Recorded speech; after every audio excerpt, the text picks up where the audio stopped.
Oh my god, Jim's gonna shut him down. It's a double kill for Jim. Oh my god, Jim! Looking pretty good. It's gonna be a triple kill. Jim comes on fire. Jim comes on fire.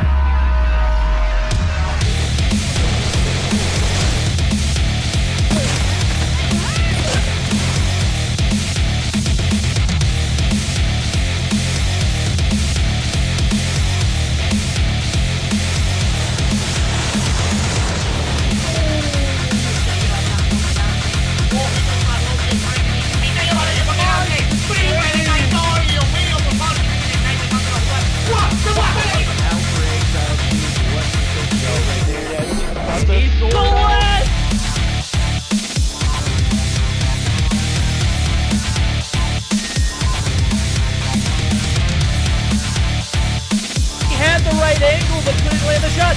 The dark scope, the two-piece!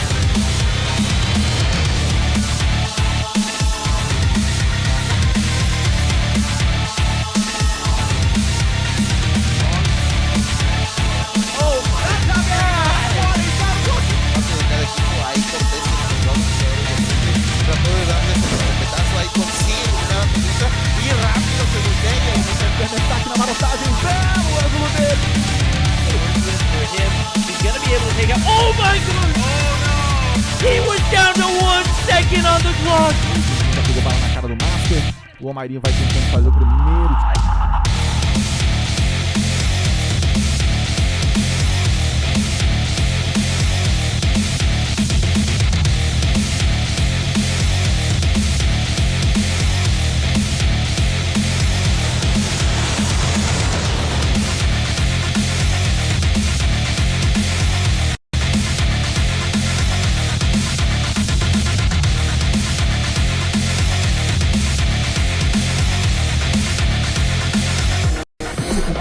Vai tentar o tiro porrada e bomba! Vem! Clutch muito difícil de vencer, mas...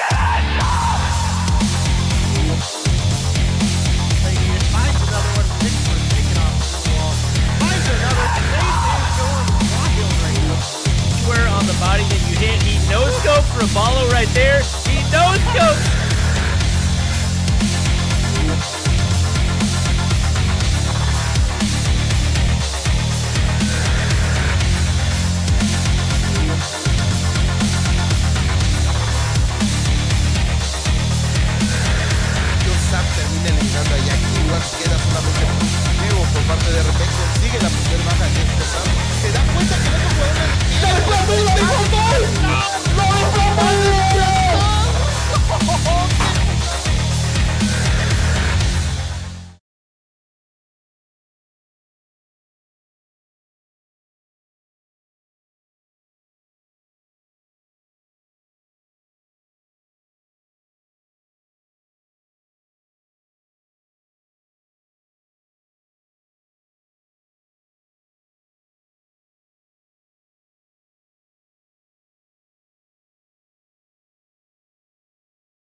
Ladies and gentlemen, what's good? We are here with the return of Mobile Mayhem.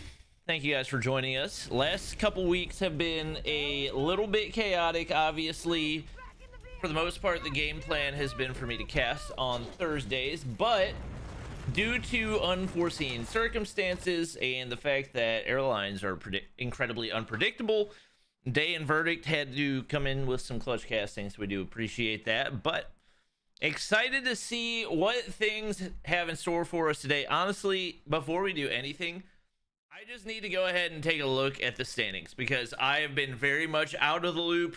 Lots of traveling over the past week. We do have, no surprise, Mayhem and Tribe tied for the #1 spot, up there at 120 points. We do have Explicit at 105, ARP Gaming with 60, Mafia X with 40, Primal with 40, Shred at 25, and then down below that, teams falling off a little bit. Day, I know we've had some teams that have disbanded, some teams that have merged. Can you give us a quick update on the current standings for most of the teams? As far as like the roster goes? Yeah. Well, Tribe is still pretty consistent. Bolu's still injured, starting to get a little bit more into dabbling, but still very not at his best. We do often see them, I guess you could say, troll a little bit, and when it's a matchup that they don't think that they're going to have an issue with in the first place, Bolu has stepped in and played some of the recent matches. Shred It, still pretty much same old, Mafia X, same old, NYSL Mayhem, pretty much the same. F4, we did have a pickup of iOS and Skills, though, and they actually put up a really good fight against Tribe last week, in which the Search and Destroy in a 4 versus 5, which 4 versus 5 with F4 having 4, went all the way into a round 11 where Angenic dropped 17 kills. And I think Sped dropped 13. Wow. So definitely be on the lookout for them. Delily is also a pretty solid sniper for their lineup. But those are all players that have already been on the roster.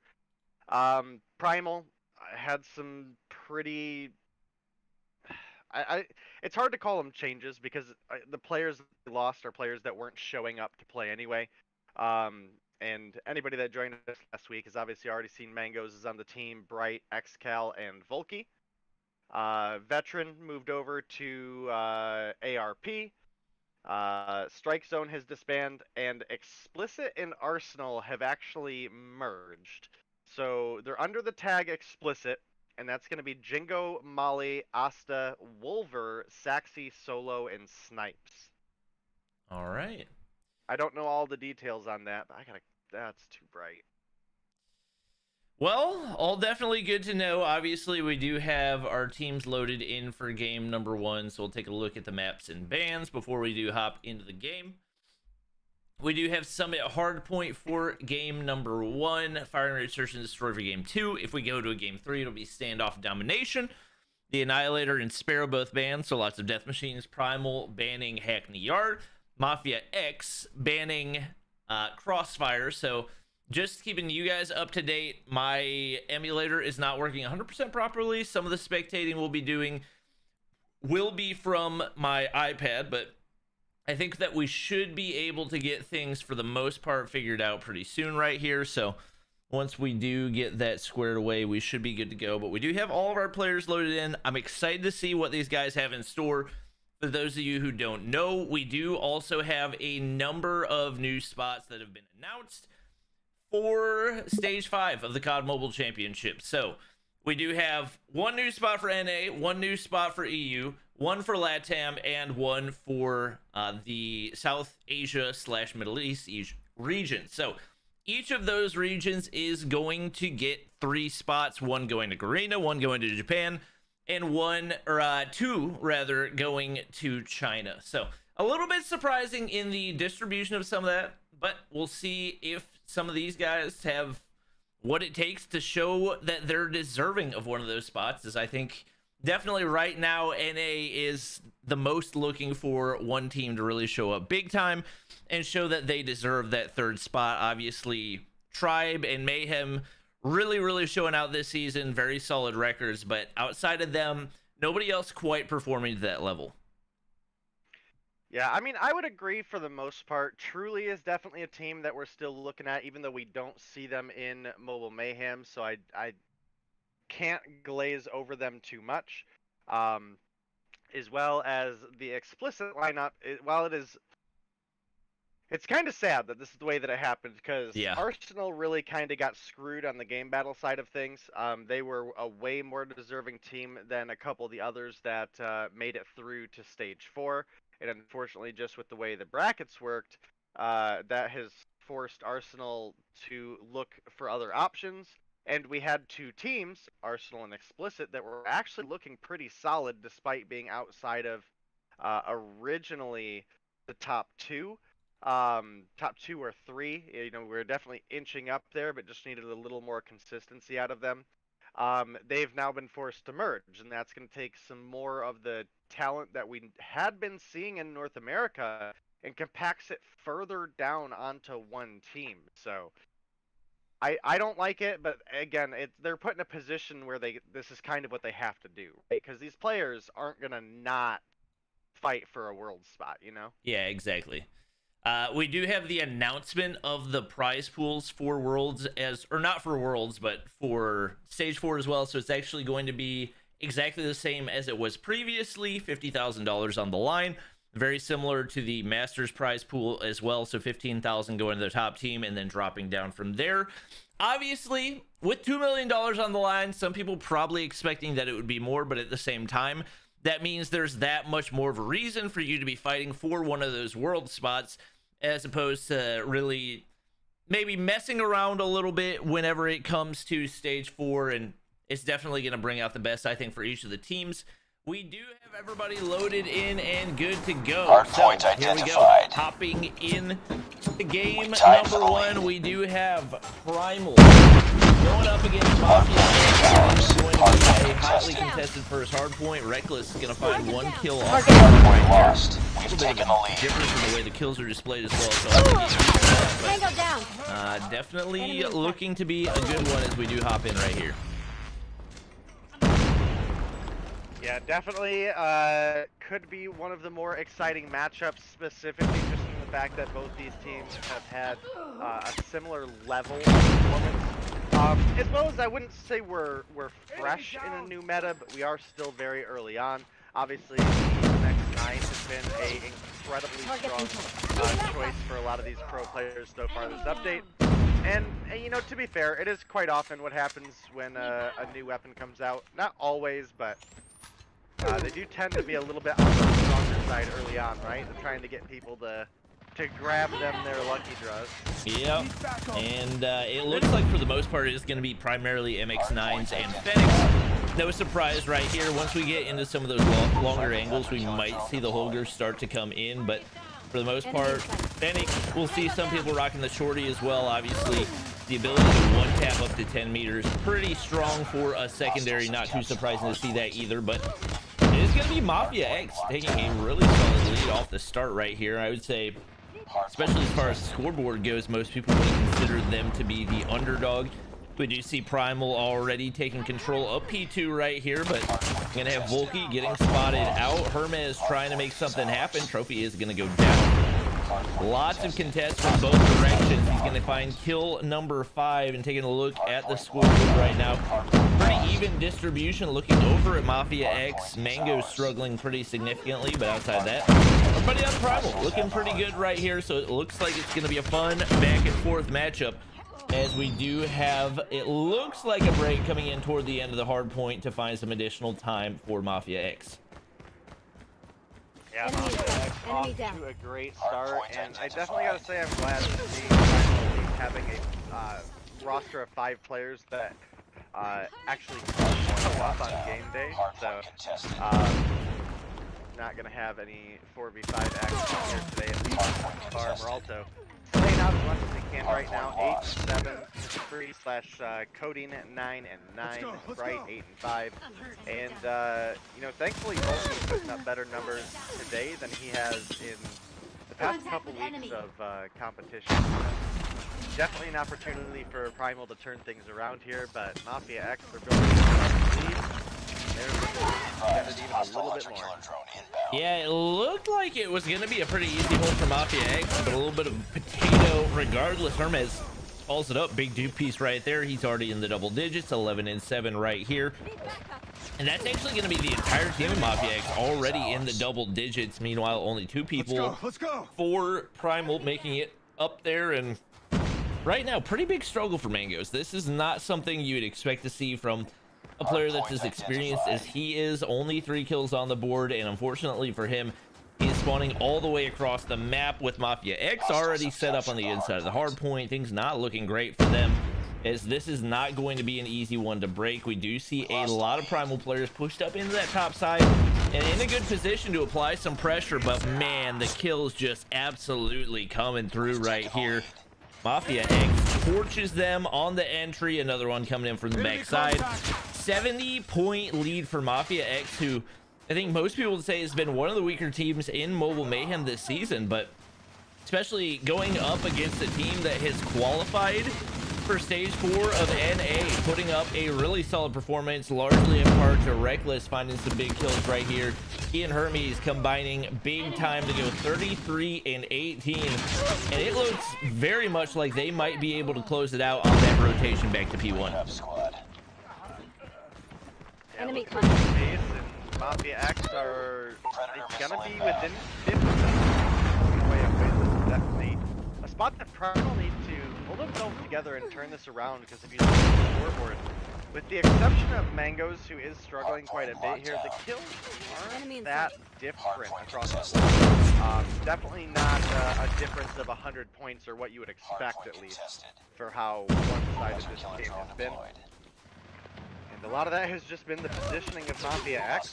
They were able to rotate early for spawns on P3 and P4, and they were able to get a lot of time built on skill around that. But it looks like we actually have a solid break on the P1 side of Primal. Free, gonna slide the corner and find one there.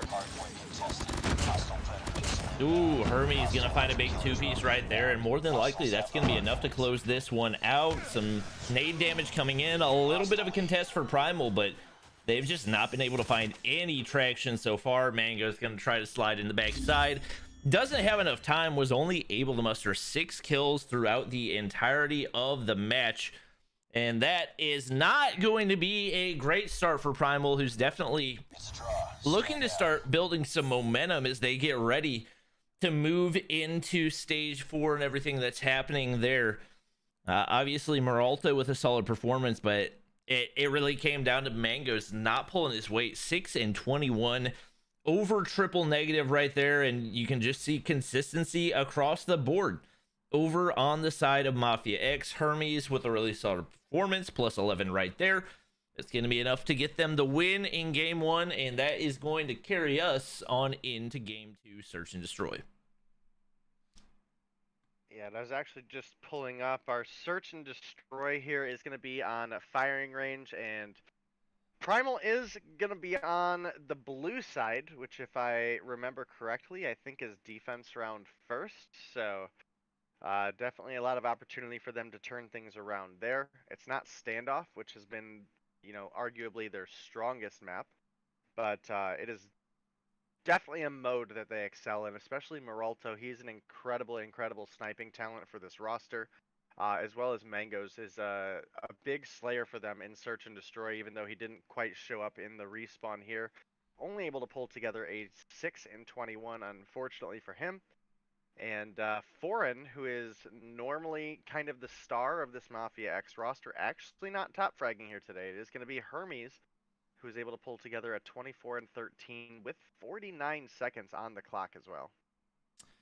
All right. Admins, just FYI, I think my emulator finally fixed itself. Apparently I needed to do an actual emulator update as opposed to the game update. So we should be able to load that in, and we should be good to go. Just to keep you guys in the loop, we do have 2 other matchups tonight. First one going to be ARP, formerly XRK, going up against Shreddit. And after that, we are going to have NYSL Mayhem going up against Explicit. Now, you got to keep in mind, this Explicit roster is a lot different from the one we saw previously. This is the merging of both Explicit and also Arsenal. So Arsenal was arguably a top 5 team coming into this, but unfortunately, due to the format and some unfortunate matchups, they actually got eliminated from stage 4. So I'm excited to see what these guys are going to do. Obviously, they're going to have an opportunity to actually be able to play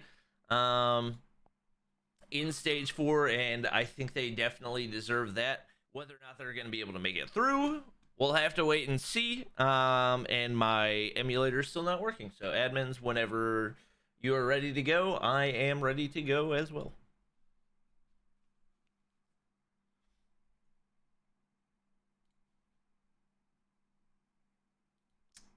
And it looks like we're just waiting on a couple screenshots to go through, so we will wait on those. I will continue to try to figure out what the issue is right here. We are on the latest version of the game, so I guess I'm just going to uninstall COD Mobile and reinstall it.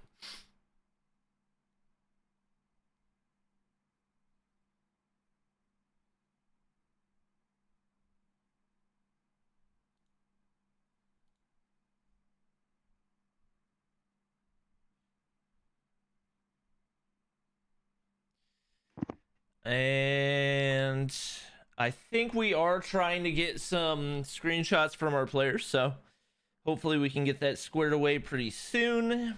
About to hop into search and destroy on firing range, like we always say. Sniper dominant game mode. This is really an opportunity for Moralto to shine. He honestly didn't even have a bad performance when it came to game number 1. I felt like he did everything that he possibly could to put his team in a position to win, but whenever you have a player just struggling as much, and sometimes it's just one of those days where you can't really get anything to go, and that's what we saw for Mangoes right there. We know there's also a lot of experience on this team, so they can absolutely pull something together and push this to a game 3. I haven't gotten to see many game 3s so far this season, but to be fair, I have also not gotten to cast as many games as I would like this season. And it looks like I actually fixed the app in game loop, so I might be able to get in. Let me know when we get the SS problem fixed, because I think I'm going to be able to log in right here, and we should actually be able to return to our normal setup.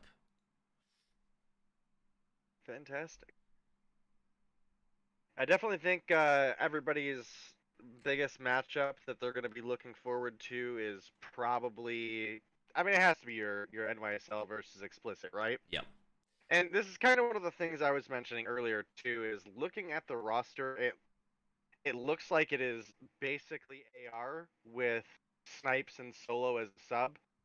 And if that ends up being the case, it is that's going to be a big loss for NA, because okay, if you want to have that merger for Masters, that's all fine and dandy, but if you're playing with the same starting roster of Arsenal anyway, you might as well have just stayed Arsenal for Mobile Mayhem. But it's hard to say.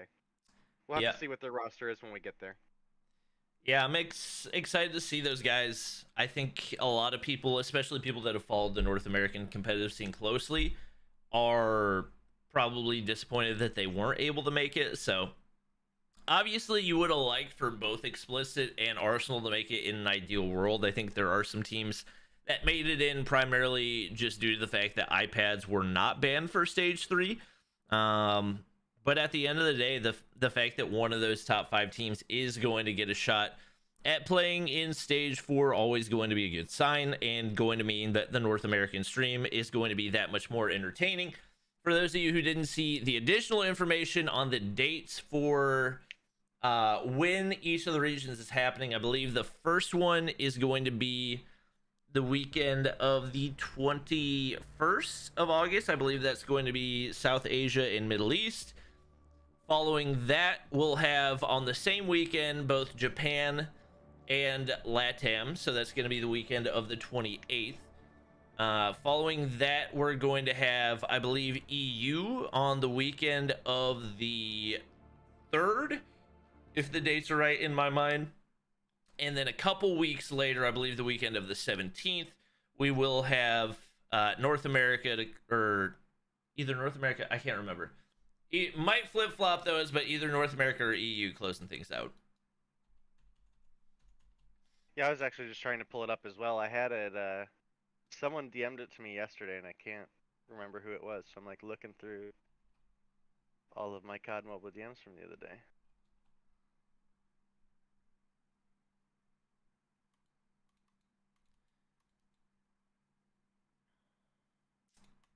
And Game Pull it Loop up is on just Twitter. dead set on not working today. Yeah, I'm not sure what's going on with that. It's working on my end. I just can't type anything, which is very crucial to logging into accounts. Yeah, I can understand why that would make it difficult. Oh.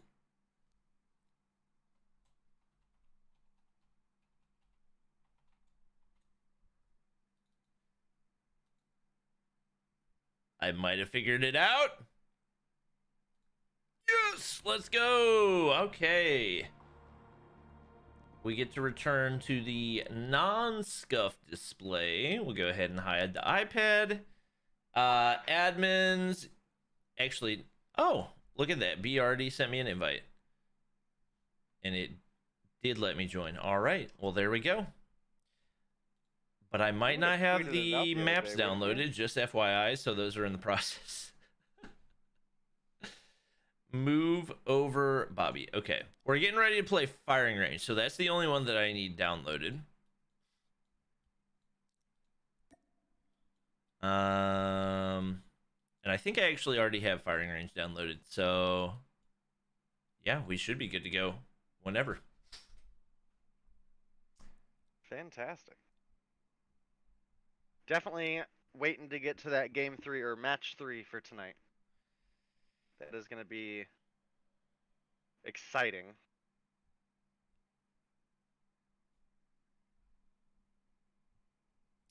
Yep, definitely going to be a good one. Thank you everybody for joining. Just in case you guys don't know, on Tuesdays, Mobile Mayhem is over on Dave's channel. So that is now both on Trovo and YouTube.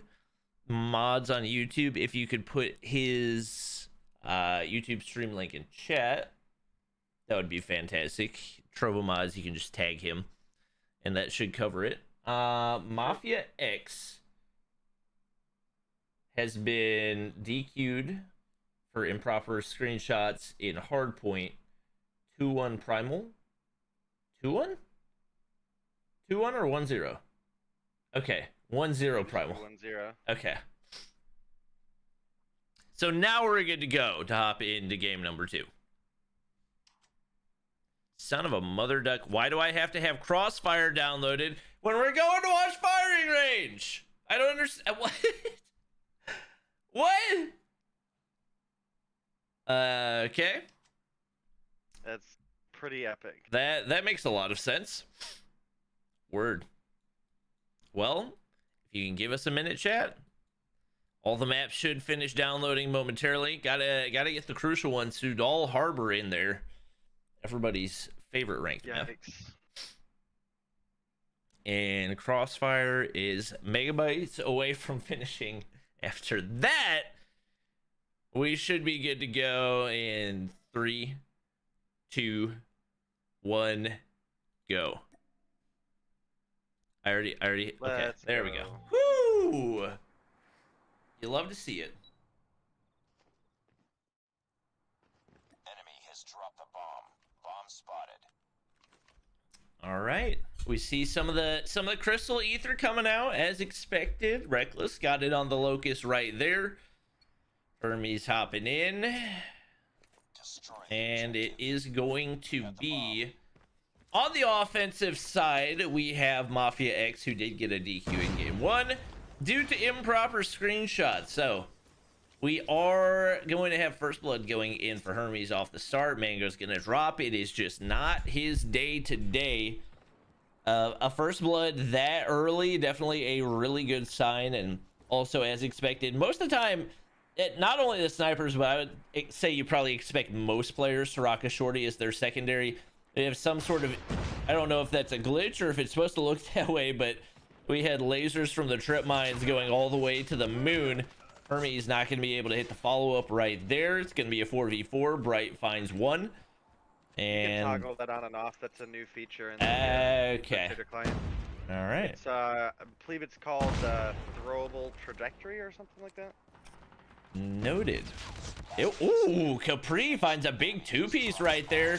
Trying to make it 3. Reckless says no.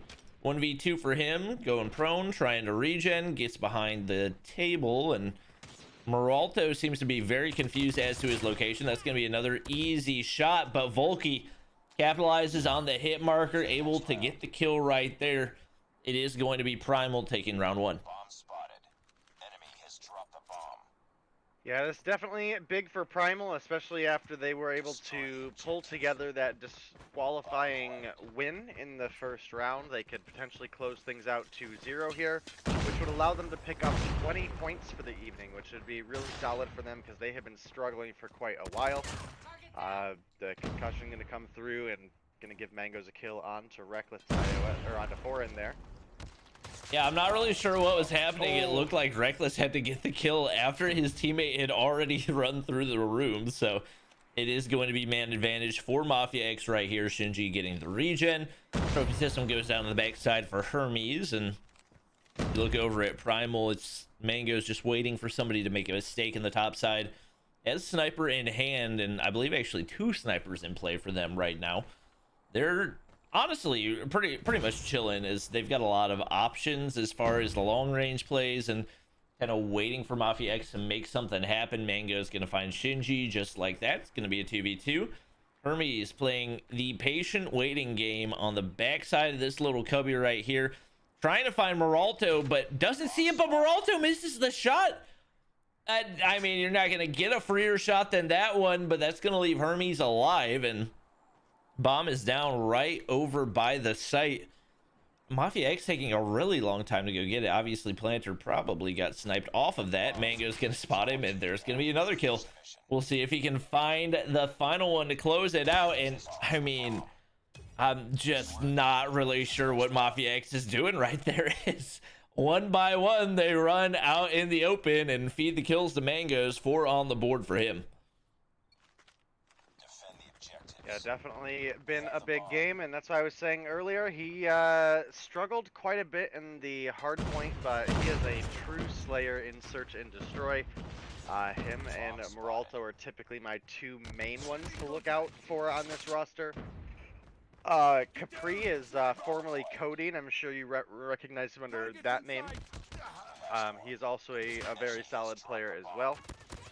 And it is now Reckless iOS. He's in a 1 versus 3, and it's just not going to happen. Volky gonna clean that one up there. Yep. 3 straight rounds going in for Primal. We expected them to be the better search and destroy team. And unfortunately for Mafia X, not able to get their details squared away following game number 1. So things are looking pretty rough for them right here. I have no idea what that throw was from Reckless. Maybe a little accidental one.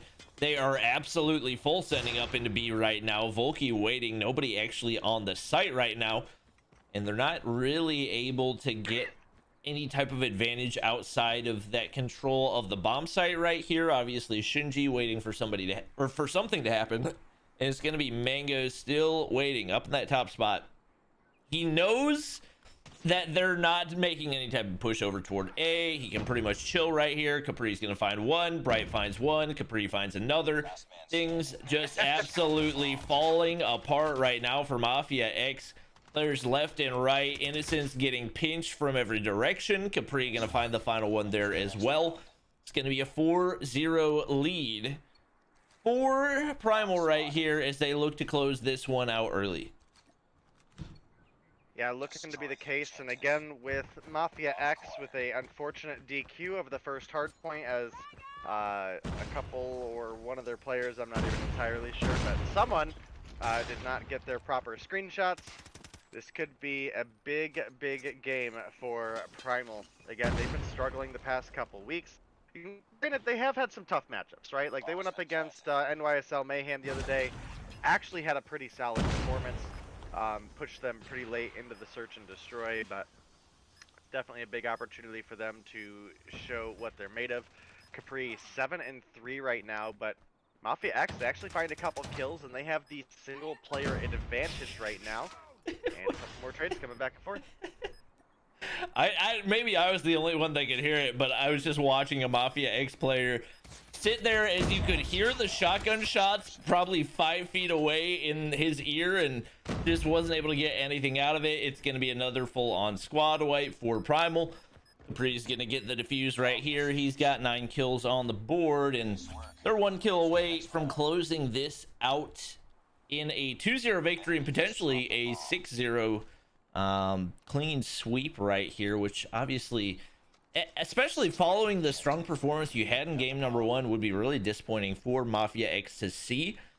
I'm curious whether this was a case of Mafia X just truly being the better respawn team, or maybe if Primal's really struggling that much in the respawns and Capri's gonna find one right there. It seemed like there should have been enough information for the Mafia X guys to survive right there, but once again, it's gonna be Reckless and Hermes trying to survive. Reckless now by himself, does have Sniper in hand, so it's an opportunity to find this pick. And obviously, anytime you got 2 weapons in your inventory that you can one-shot with, that's gonna give you a lot of versatility, especially with the shorty being so strong up close.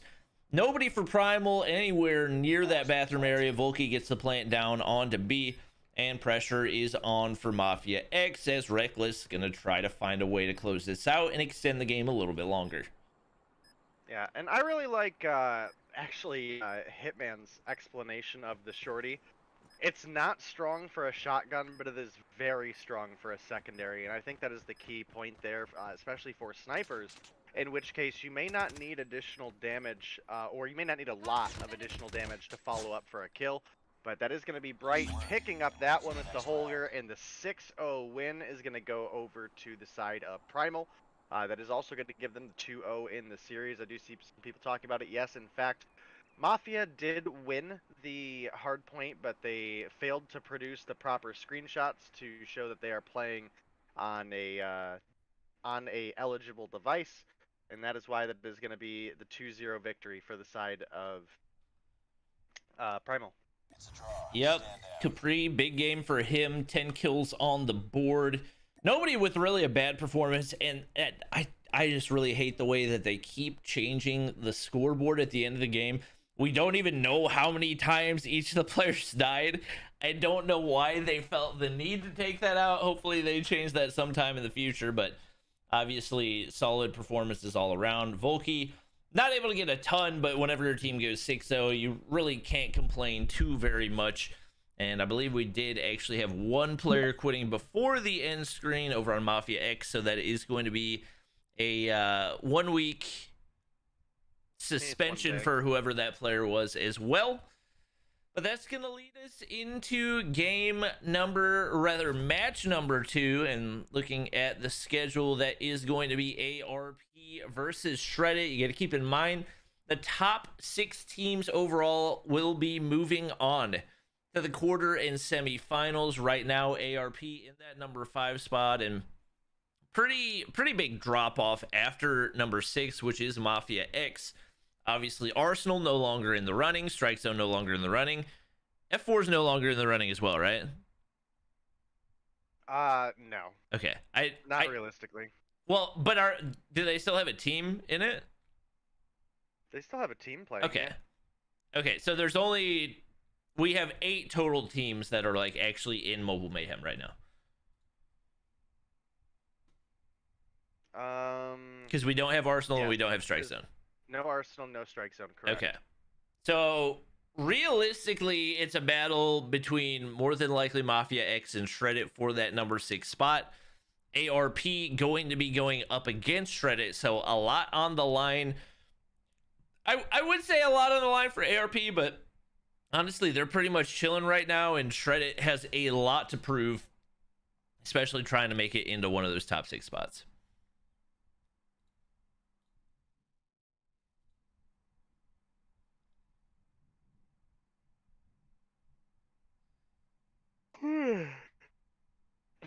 Sorry. Yeah, I mean, it's definitely been a weird time for North America as well as Europe has had a lot of roster struggles. I mean, they're still able to field a full 10. Um, but yeah, I think we actually are reaching out to a couple of the Stage 4 qualifying teams to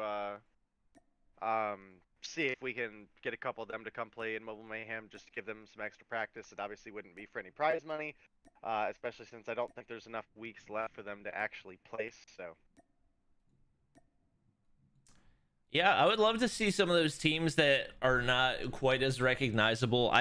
There's some teams that qualified for stage 4 that I don't even know their names, let alone the players actually on the team. So I'd love to see how they do going up against some of the top competition. Like we said, iPads were not banned in stage 3, so there's a chance that we have maybe a little bit of a Bad Batch slash Prime Gaming situation where you have teams that qualify for a high stakes competition, but they do it on devices that are not actually allowed in the next stage of the competition, and you have blowouts and nukes and everything else. So definitely want to see those teams getting that extra reps. Obviously, anyone that can qualify at that level has some base level of awareness of the game, strategy, and everything else, and a lot of it just comes down to mastering the aim and the movement on a phone, which I think really any of these teams, when they put in that amount of hours, is 100% capable of.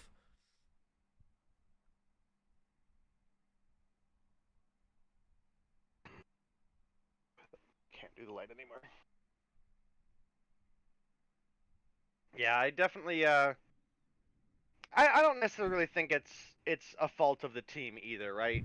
Yeah. So this is something that I have mentioned several times, that, you know, the reason we had Bad Batch is because they got put in a position by the tournament director at either COD Mobile or Game Battles, whoever was ultimately the one that had made that decision. I don't know. It's kind of a gray area. It seems. It seems like it's just been a little bit of a hard thing to get straight. But yeah, there's a lot of teams that qualified on iPad, and then we're told, you know, hey, for the next tier of competition, you're going to have to be, you know, on phone. And the time frame that they gave a lot of these teams, just they didn't have time to make the switch. Like, we do see a couple players here and there that are able to make the switch at a pretty effective rate.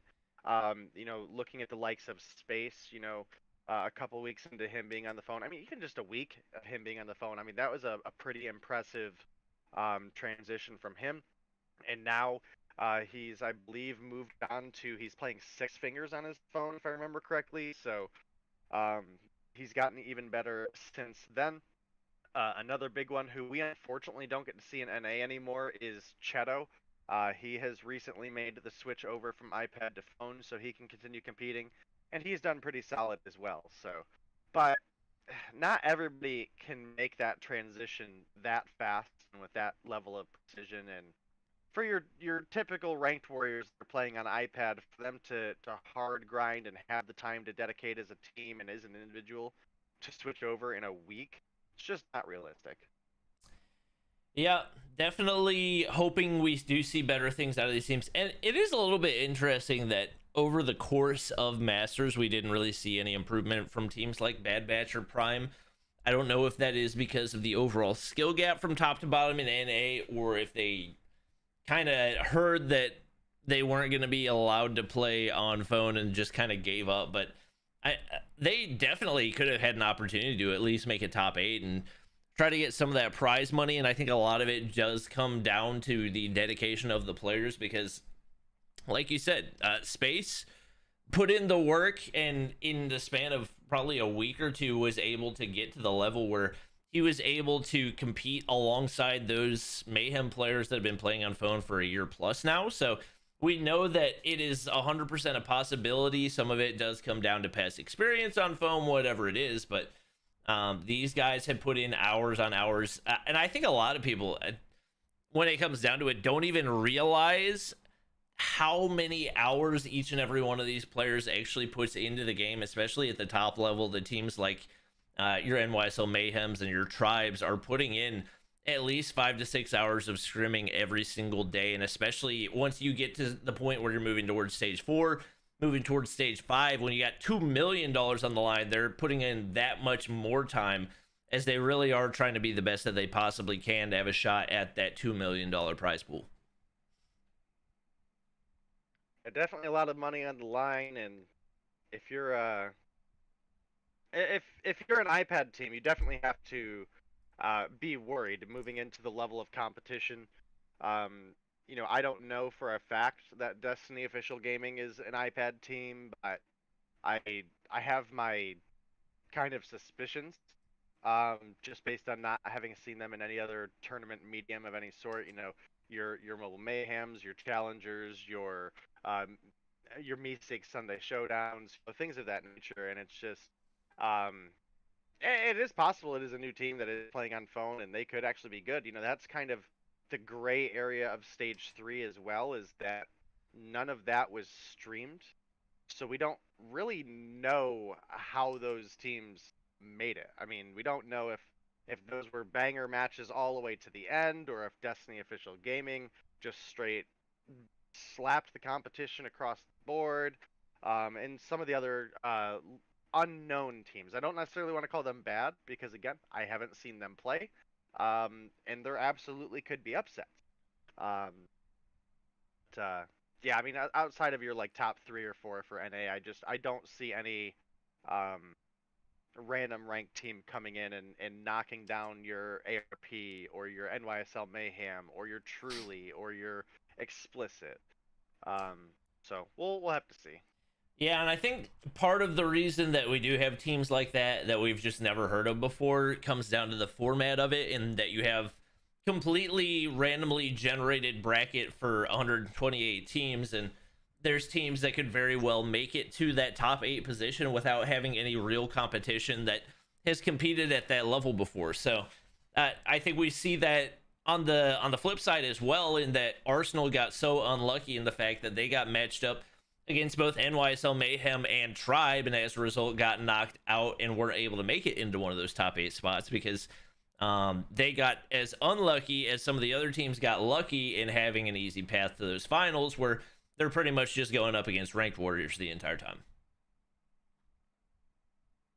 Definitely the case. I mean, again, if I had my choice, right, I would have taken, you know, your stage 3 and looked at your 8 teams that competed in Masters, your top 8 teams that competed in Masters, and probably positioned them and then randomized the rest of the bracket. Would have made more sense.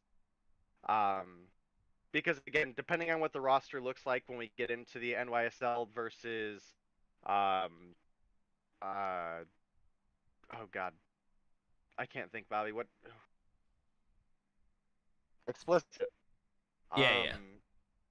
When we get into the NYSL Mayhem versus Explicit lineup, if we have just a straight roster of 5 AR players, then I'm pretty not happy with the fact that Solo and Snipes are essentially going to be taken out of the talent pool for North America for the remainder of Mobile Mayhem.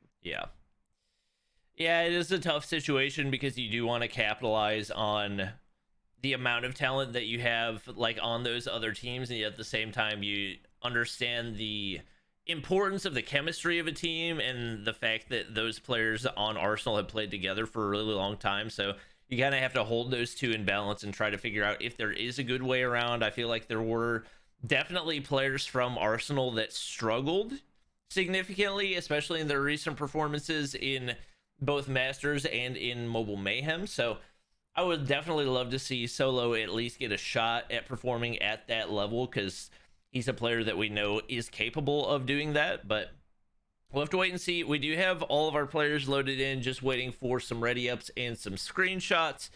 Take a look at the maps and bans real quick before we hop into things. We do have firing range hardpoint for game number 1, standoff S&D for game 2. If we go to a game 3, it's going to be raid domination, ARP banning the Sparrow, and Hackney Yard Shred It banning Crossfire and the Annihilator. Those two seem to be, for the most part, the norm as far as map bans go. I think primarily for the sake of domination. I would say Hackney and Crossfire are the two in the map pool that we have right now that are considered to be the most unbalanced. So not too surprising to see a lot of teams banning them at this point. I gotta say, after watching Masters, I have just developed a new hatred for Crossfire domination. Yeah, it's pretty bad. It's pretty rough. It's pretty rough. I know Burdick says he doesn't like Hackney Yard even more, and I just can't. Like, Crossfire's so much worse to watch. It's just horrible. Yep. Definitely an unfortunate mode, but we do have all of our players ready up. I'm going to run to the bathroom. Day, I will let you take the start of the game. Fantastic. Now, we're getting rolling on into our matchups here tonight, guys, and this is going to be match 2 of 3 for the night. Unfortunately, NA has been unable to field a team for Strike Zone, and with the merger of Arsenal and XRK, or I'm sorry guys, I can't think straight tonight. Arsenal and Explicit, that does eliminate one of our matchups here for tonight because the other teams had their buys. So hopefully for Thursday's matchups we'll have 4 games together for you guys, but we'll have to see it when we get there. Right now it is ARP off to a pretty fiery start. I think this is probably what most people expect. ARP is definitely in that upper, you know, top probably 3-4 area of teams. It's kind of hard to say over Explicit right now what they're looking like, but they're definitely a top 4 team nonetheless. And Shredda is a team that I actually like a lot of these players, but unfortunately they just don't have the consistency to really have me call them a 4th place or a 3rd place contender. You know, the likes of Vibin. Like, I'm a big fan of Vibin. Yawn, he pops off pretty hard here and there, but again, I don't think that's going to happen against ARP, and right now they are really walking away with the lead quite a bit. We're moving on into P2. They have the hard point secured for a couple seconds there, but actually a big break comes through for Shreddit. They've got themselves respawn. They've got a couple players on point, ready to go, starting to get that defense. Vibin, he was looking for it, but taking the Bison fight at that range against a Holger, just not going to work out for him. Lots of Holgers in play here today for both teams. Yeah, especially on a map that's as big as firing range, and the Holger definitely the best medium range gun. I definitely expected to see a lot of that, and it is going to be Shredder actually flipping the game in the reverse right here, as they're actually taking the lead. Pepe got the angle onto Hex right there, and they do have to set up for next, but this has been pretty much a perfect hold so far for Shredder, is they get nearly a full 60 right there. Yawn gonna actually miss the concussion nade, so missed opportunity, and it is going to be ARP starting to pick up some of the kills. Pepe 10 on the board, 9 for Pengi, 9 for Mago. Pepe starting to streak out a little bit as well, getting pretty close to that pred missile. He's got a hunter killer ready to go as well. Spots one Tippier on the backside, but Tippier able to win a crucial gunfight as they're trying to get a push on in. Going for the wall bang. I'm not sure that's a wall bangable material, so is able to pick up one, but not able to get the full push on in. ARP set up really well, and a lot of the feed going their way. Vibin gonna be able to find a crucial one right there, but just not a whole lot of momentum, and seems like it's gonna be a pretty back and forth one, is neither team really able to get a solid break on either of the hard points that the opposing team has held so far. Yeah, this is actually honestly a much closer matchup than I thought it was going to be between ARP and Shredder. I still fully expect ARP to win, but they are not necessarily struggling, but definitely not doing as hot as I expected out of the gate. Pepe is actually killing it right now, as well as Veteran, sitting at 15 and 8 and 13 and 7 respectively.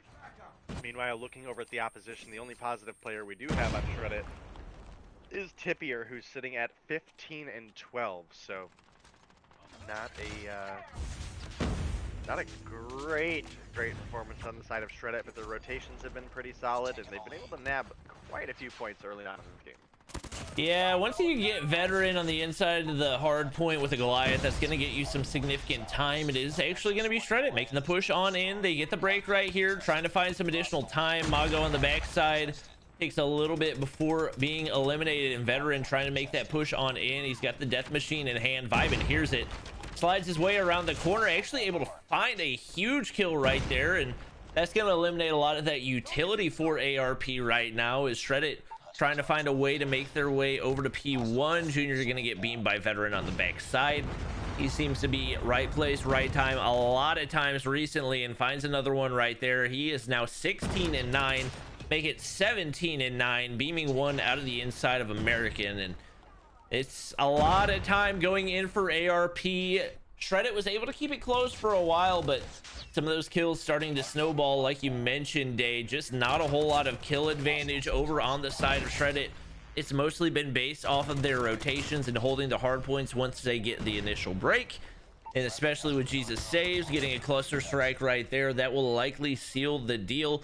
Pepe already 26 kills on the board, sending out a 100-killer drone right there. Everybody trying to get up from firing range going to be eliminated completely, and it's not even going to be a cluster strike, or rather a gravity vortex landing right there. Pepe on the inside getting that final time for ARP as the close matchup is flipped on his head, and we actually get a contest right there. That was not what I expected to see. Now, obviously, Vibin going to go ahead and try to push out for next. ARP would like to close it out, and they're actually able to do it. They only needed 2 seconds. Somebody hops on in right there, and they said no trip to P2 right here. We're going to close it out back on P1.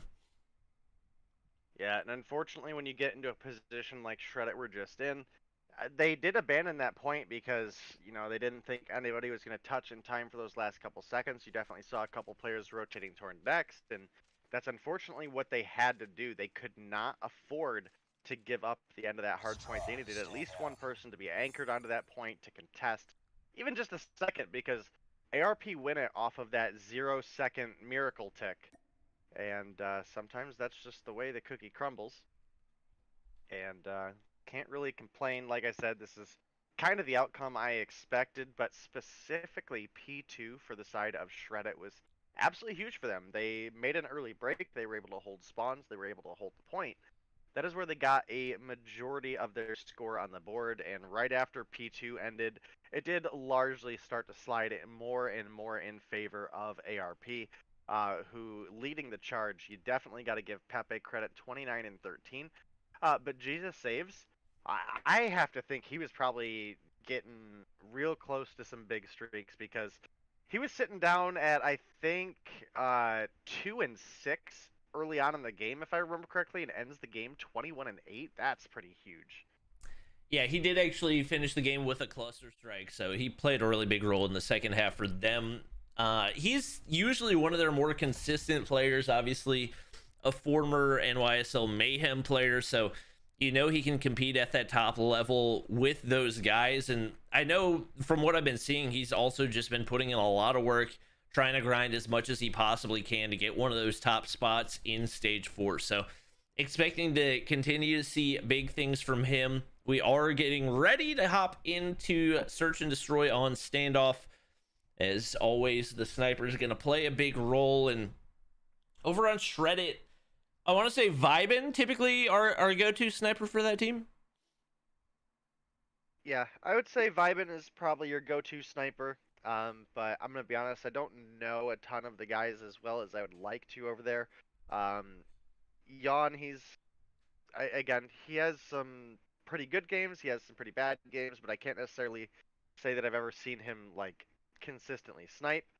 I would say that I've seen Tippier snipe, but he doesn't really scream starting sniper. And we've definitely seen Vibin for a couple of the different teams that he's been on be the starting sniper for that team.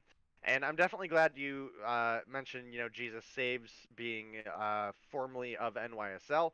And one of the big reasons that that didn't work out necessarily for him is that Jesus has a big drive to be a starting sniper for a top team.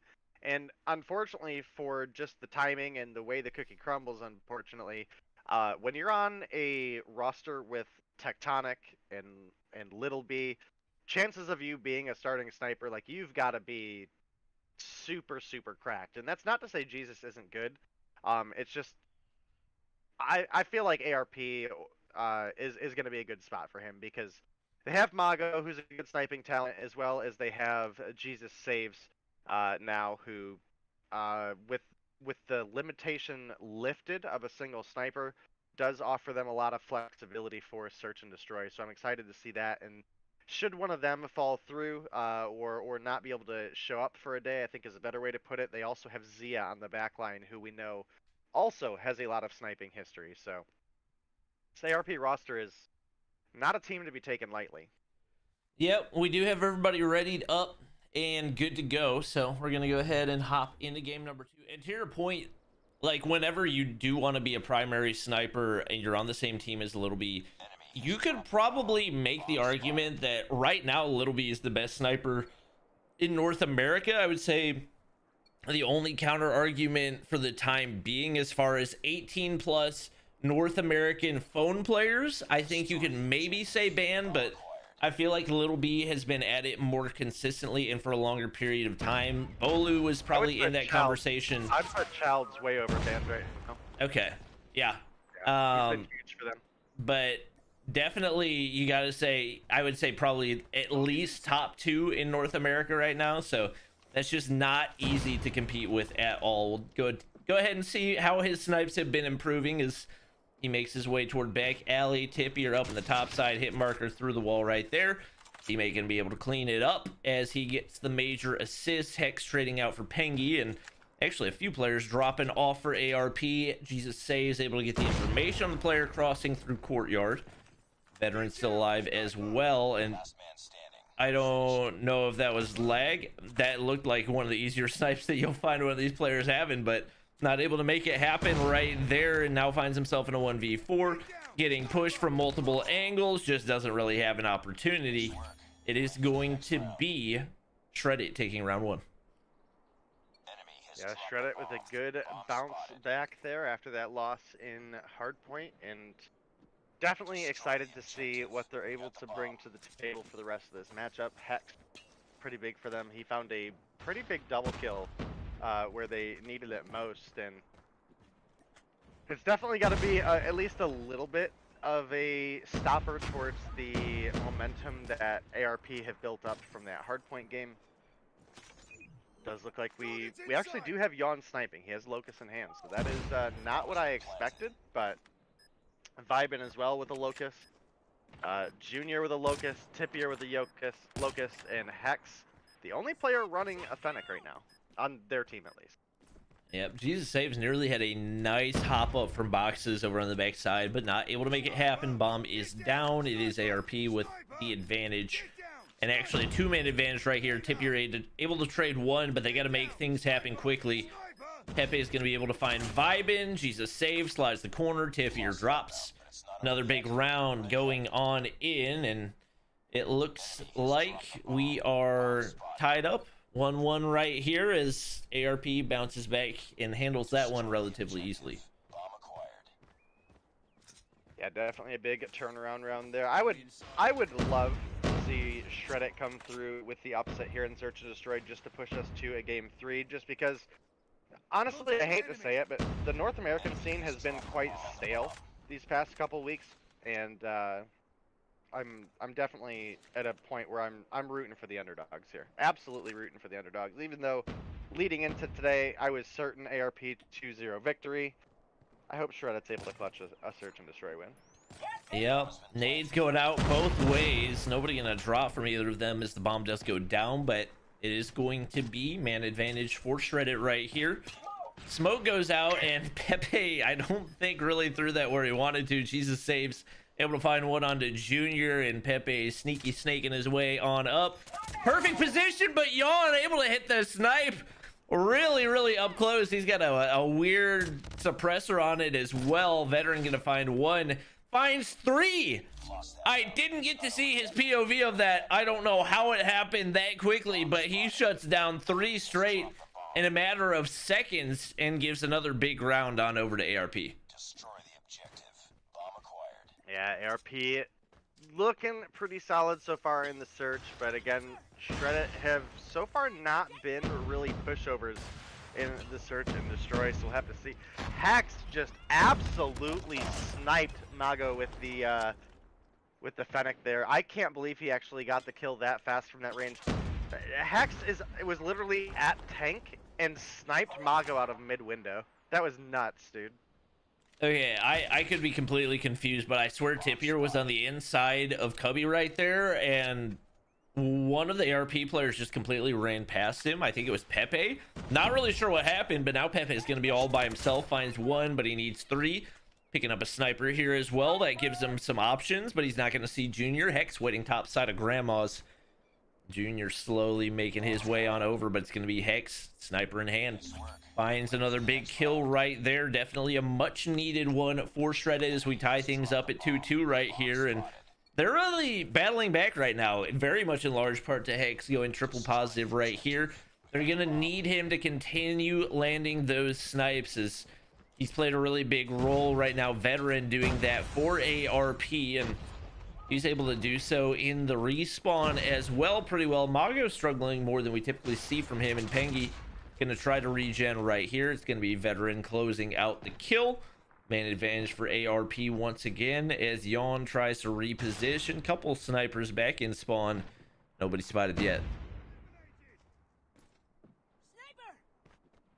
Yeah, definitely still anybody's game. Jesus Save is going to pick up one there, but Shredda actually finds what they can and gets 2 return frags in the 2-for-3 trade.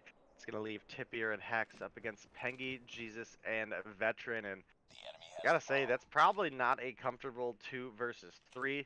Jesus saves. He's actually on the bomb planning. Hex might be able to pick up a free kill here, but Veteran has got his back. Yeah, that was perfect positioning for them. Tipier on the inside of Delhi. And Jesus saves, slides on through. It's a secondary, by the way. Easy little one tap right there. And going to be another very solid one for ARPs. They seem to be in the right place at the right time. And Veteran really popping off right now. 9-3. With the hard carry, at least so far in this one, you can see all the nades going out. Nobody dropping for either team yet. Mago going to get chunked by a nade right there, but it is going to be ARP now on the defensive side, and especially with their sniping power, you got to think that's going to give them that much more of an advantage. They find first blood onto Vibin. Hex made his way on up to Hay Bales right here and trying to see if they can get something. He's going to go ahead and send out the SMRS, but not able to make anything land either. Pengi now on the rotation backside, goes top shops. Crouch walking his way on through, making the most of that dead silence. Not gonna see anybody right here. Well, he's got the hip fire build, so he's ready for the close range. Finds one, make it 2. That was the easiest looking 2-piece I've ever seen. Hex gonna be able to turn the corner, but he's gonna be all by himself, shut down by Pepe. Easy defuse goes in for Veteran right here, and ARP very much back on top. Yeah, ARP just 2 wins away from picking up the 2-0 victory here, and they could definitely use the 20 points, even though I don't really see them being in a position where they don't make it into top 6 with the teams that we have left out of the 8. They do have a late start too, so just the extra points just where they can get them is pretty solid for them. We do have a couple trades coming in, and actually a fantastic round for the side of Shredda. It's not going to be enough to tie it up, but it is looking like they may be able to close the gap here. They're currently sitting in a 4 versus 2. But Pepe is going to find Yawn. It's going to make it a little bit more even, but Shredda still have that 1-player advantage. They have the bomb planted, and it's only 35 seconds to go, where ARP need to essentially find 3 kills as well as a defuse, and time is not on their side. Yeah, players set up. Nades go over top. Very nearly had a stick right there, but both teams very much alive. Mago not able to hit the initial snipe. That is not an easy head glitch to deal with. And Hex should be able to find this, but Pepe's going to win the gunfight. Vibin's the only one alive. The defuse starting to go in, but oh, the snipe! And I think that was in time. He's going to find the 2-piece anyway. He doesn't even need to play time. Big rounds going in right there is Vibin with a big time clutch, keeping things close. Destroy the objective. Yep, like I said, it's not enough to tie it up, but it is enough to close the gap into a much more reachable reality. They're now only 3 wins away from picking themselves up this one. Oh, Mago, he's so hurt. Hex, you have to push that. There you go, bud. Yep. Big first blood. Oh my gosh, making a first 3 kills right there. Junior's finally gonna drop, but kill after kill going in right now is Shred is looking kind of untouchable. Pepe's trying to find something, but obviously the plant gonna go in over onto A. Pepe crouch walking around the corner. Easy spot right there for Yawn. Just like that, we're tied back up at 4-4. Yep, it was looking great for AR. The momentum shift is heavily in Shredit's favor at this point. Again, I'm not necessarily rooting against ARP. I'm not saying I want them to lose the series, but I absolutely want Shredit to come through with the upset here in Search and destroy their a handful of players that I believe in quite a bit, but yikes. ARP are just mowing through Shredit right now. Only Tippier and Yawn remain, and almost all of ARP still left up and strong. Yep, Mago maneuvering his way around shops right now, trying to find somebody. Tippier on the inside, just pre-firing away. I mean, you got 100 bullets in the Holger. You spray through that doorway all day long. If he had held it for a second longer, could have potentially found a 2-piece, but he's probably going to get chased down right now. There are lots and lots of one-shot weapons surrounding him. He's going to get dropped off. ARP 1 round away from closing this out, but it has been a really good fight so far for Shreddit, with Hex up at 11-6. 7 kills on the board for Yawn as well, and this could really go either way at this point. It doesn't seem like there's been any type of a definitive pattern on offense or defense for either of these teams. Pepe in a really good spot, and maybe Tippier getting a little bit over aggressive. Could have hit him with the shoulder peek a little bit to get some information, but instead gonna get eliminated. Vibin, huge snipe right there, absolutely much needed. 6 kills on the board for them now, but they've still got a lot of work to go. 2 players drop, 1 from each team. Bomb in the hands of Vibin right now, and he does not look like he's going to be leaving spawn anytime soon. Sending the sticky nade out, but nobody there right now, and honestly would have liked to see him make a little bit more calculated usage for that utilities. It pretty much just goes to waste. Jesus saves, taking some shots, but he's going to be able to retreat back into the inside of blue right here. And Vibin slowly making his way on up to the site. Has that positioning at tank. Might spot somebody over top, but Veteran's going to find the frag onto Yawn. And now, oh, what a snipe by Vibin, but Pengi there for the refrag, and Veteran finds the final kill. ARP able to close that one out when they needed it, and that's going to be a 2-0 victory for them as well. Yeah, that was a much closer round than I had probably initially expected, as well as Shredit put up a really good fight despite everything that was, you know, essentially leaning against them in this particular matchup. Again, ARP, they're definitely a team that is fighting for that top 4, top 3 spot. Maybe even higher. I mean, again, there's been some roster changes for a lot of teams, and it's definitely been an interesting season so far for Mobile Mayhem, and I'm hoping to see more teams in upcoming seasons come through. I know we've got a lot of players that are like right on the brink of turning 18, so definitely should at least spice the scene up a little bit, having probably, I would say probably at least 2 teams worth of players in the next 6 months come into the NA scene and are eligible to play, so I'm definitely hyped for that. And again, Shredit is one of those teams where I'm a fan of a lot of these players, but unfortunately the team together just doesn't seem to have a lot of consistency, unfortunately. And sometimes that's just the case. I mean, again, ARP, one of the stronger teams in North America. I don't think Shredit can take it too to heart for, you know, taking a loss here. They put up a great fight. Yep. That's going to lead us into what is definitely our matchup of the night. So for those of you who are just now arriving, we've actually had a merger between Arsenal and Explicit. So that's a team in Arsenal that a lot of people expected to see in stage 4, just because of some unlucky seeding. They actually got eliminated because the 2 teams that they lost to were currently the 2 top teams in North America, NYSL Mayhem and Tribe. So that's definitely a team that I think, especially with the amount of work they were putting in, had the potential to take one of those spots in stage number 4, and especially now, or in stage number 5, and especially now that there are 3 spots on the line for North America. This is a team that I really think can probably contend up against the likes of both Truly and ARP.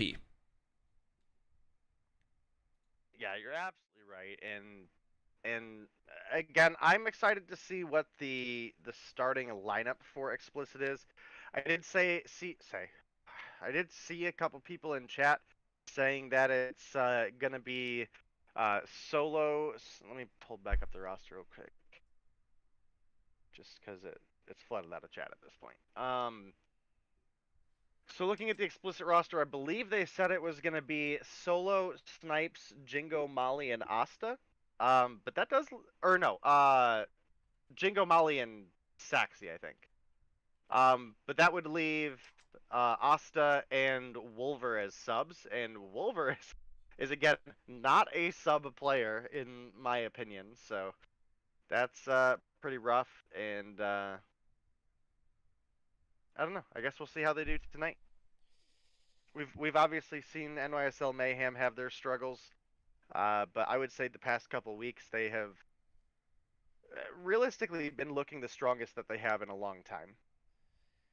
Yep, without a doubt. Obviously, Leon has been one of those players that's kind of the glue that holds together NYSL Mayhem. We do see him loading in. And Tectonic, I mean, he's just kind of a no-brainer. Like, always going to be one of those players at the top of the North American competitive scene. On the flip side, we do see some of those Explicit / Arsenal players loading in. It looks like Snipes, who was part of that Explicit roster, is going to be playing for them at least tonight. So maybe not necessarily a full-on Arsenal takeover, which I like. I like to see the teams trying out different rosters, and we see Solo loading in as well. He's one player who's had a phenomenal performance and a lot of improvement over the past couple of months. Did you see Blur getting loaded in? That is formerly E-Molly, who is on NYSL Mayhem as well. So it looks like we're going to have ourselves a really good matchup to finish out the night. Yeah, definitely hoping that ends up being the case, because again, I've been pretty disappointed with North America as of late. I mean, Thursday was just honestly such a bad showing for the region itself, right? Like, I give Bad Batch so much more respect than a handful of these NA teams that sign up for competition and then just don't show up to play. And that's not necessarily to say anything bad about Strike Zone, right? But you guys signed up for a competition, and, you know, I don't know all the inner workings of where the roster is struggling or whatever the case may be, but at least show up, even if you're going to get your butt kicked, right? Like, we watched Bad Batch get nuked on Masters 3 times in a row, and they still showed up and tried their best every single day. And I would rather see a match go 2-0 than see a team take a spot from another team who's actually going to come in and put the work in. And I don't know. Again, I don't have anything necessarily against any of the players, right? Like, I really like Lewis on the Strike Zone lineup, but again, not being able to see him kind of sucks. Yep, we'll go ahead and take a look at our maps and bans as we get ready to hop into our final matchup of the night. It's going to be Takeoff Hardpoint game number 1. I'm not going to lie, I like low-key miss watching Takeoff Hardpoint, especially given how much we watched it in Masters, and then it kind of seems like it dropped off the face of the planet. We do have a Raid Search and Destroy game number 2, Crossfire Domination for game number 3. With that in mind, I'm not going to say I don't want to see a game 3, but I really do wish it was on a different map. We do have bans on the Sparrow and the Death Machine, so it's probably going to be 5-man Annihilators in play if I had to guess. Mayhem banning Firing Range, which I definitely did not expect to see, and then Explicit banning Hackney Yard, which seems to, for the most part, to have kind of been a no-brainer as far as bans go.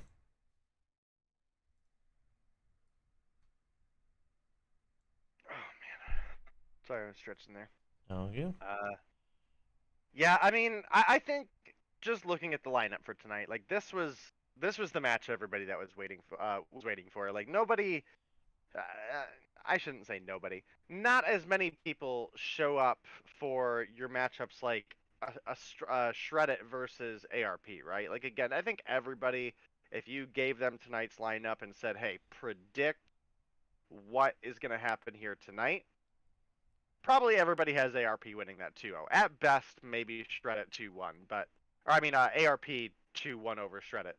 But you know, looking at this last matchup, it's kind of a hyper roster between Explicit and Arsenal. Solo is a fantastic Slayer. Doesn't matter the game mode. He's been really, really big. Even where the team struggled, he still was able to put up numbers pretty consistently. Snipes has been a strong sniper for them as well. With a name like Snipes, you would hope so. You know, you have a lot of the players from the Arsenal team, and you know, while it wasn't a starting NYSL roster, Arsenal did beat NYSL at the beginning of Masters. Again, even if it's not the starting roster for NYSL, those are not pushover players by any sense of the word. You start looking at some of the other competition we've had as of late. I don't remember the name of it off the top of my head, but there was another tournament that I casted in one of the days that I didn't cast. We actually had Arsenal beat Cygnus. I believe that was 3-1 or 3-0, if I remember correctly. As well as Arsenal then went on to beat Tribe last Tuesday. So those players have proven themselves. They've gotten better and better as time went on. And I think there's a real argument to say that while I believe NYSL probably comes to this matchup and does win, a lot of that is probably going to be due to, again, just the fresh roster changes between the merge of Explicit and AR. Yes, you have 3 players from Arsenal returning. Yes, you have 2 players of Explicit returning. But that doesn't necessarily mean that they're going to mesh well together. So that's what I'm looking for here tonight, especially moving forward into looking to what I expect out of them for Stage 4. Yep, looks like we got everybody loaded in, so we should be good to go hopping into game number 1. It is going to be Hardpoint on Takeoff. Fun fact, Takeoff is no longer in ranked for any game mode, so maybe we'll see a return of it sometime soon, but right now these players are ready to go. And very interesting. I think that we're going to see something from Space that I have seen very, very few players use, and that's going to be the M67 ammo on the Amex. I played up against him in one of the Trovo showdowns, and he was a nightmare. It's like off the start, at least, he's going to put it away and pull out the Holger, but I'm curious to see whether or not he is going to be pulling that out at some point or another. It is going to be a couple points going in off the start for Explicit, but either team really making a significant push. Solo up in the top side, going to be able to get the clear out, and like we said, pretty uncontested hardpoint, which is what you usually do expect on P1 right here. There's so many different angles that you can get shot from. Blur, formerly E-Molly, going to be able to land some shots there, taking out Tectonic. Space forced to back up right here as well. Big time going in off the start for Explicit. Yeah, absolutely. And like I said, this is a lot of potential to be a really strong team. Does look like the starting lineup for tonight is going to be Solo, Snipes, Saxy, Jingo, and Blur is Molly. I don't know if you were around for that change. At least I don't remember if you were or not, but that is who that is. And NYSL actually struggling quite a bit right now. Yeah, only able to get 4 points. They do have players set up for the rotation, but it's Space all by himself up in the top side. Jingo finds 1 on the entry into the hard point, still contested, but right now Mayhem just not really able to get anything going, losing a lot of these gunfights. Leon gonna be able to win a big one right there up at the top side. Space there to help out as well, pre-firing away, and wow, a 3-piece. What a huge play for them. Very much needed for Mayhem right now, as they have struggled off the start of that game.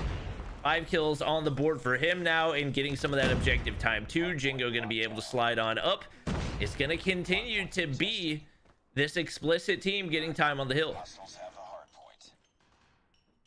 Yeah, and it does look like NYSL are going to make the break, at least for the end of this hard point, but we do have explicit making the rotation over, trying to anchor spawns, trying to get set up for the D, and they should be able to. I mean, they're actually in really prime positions. Snipes and Jingo making a pretty strong push towards the back here.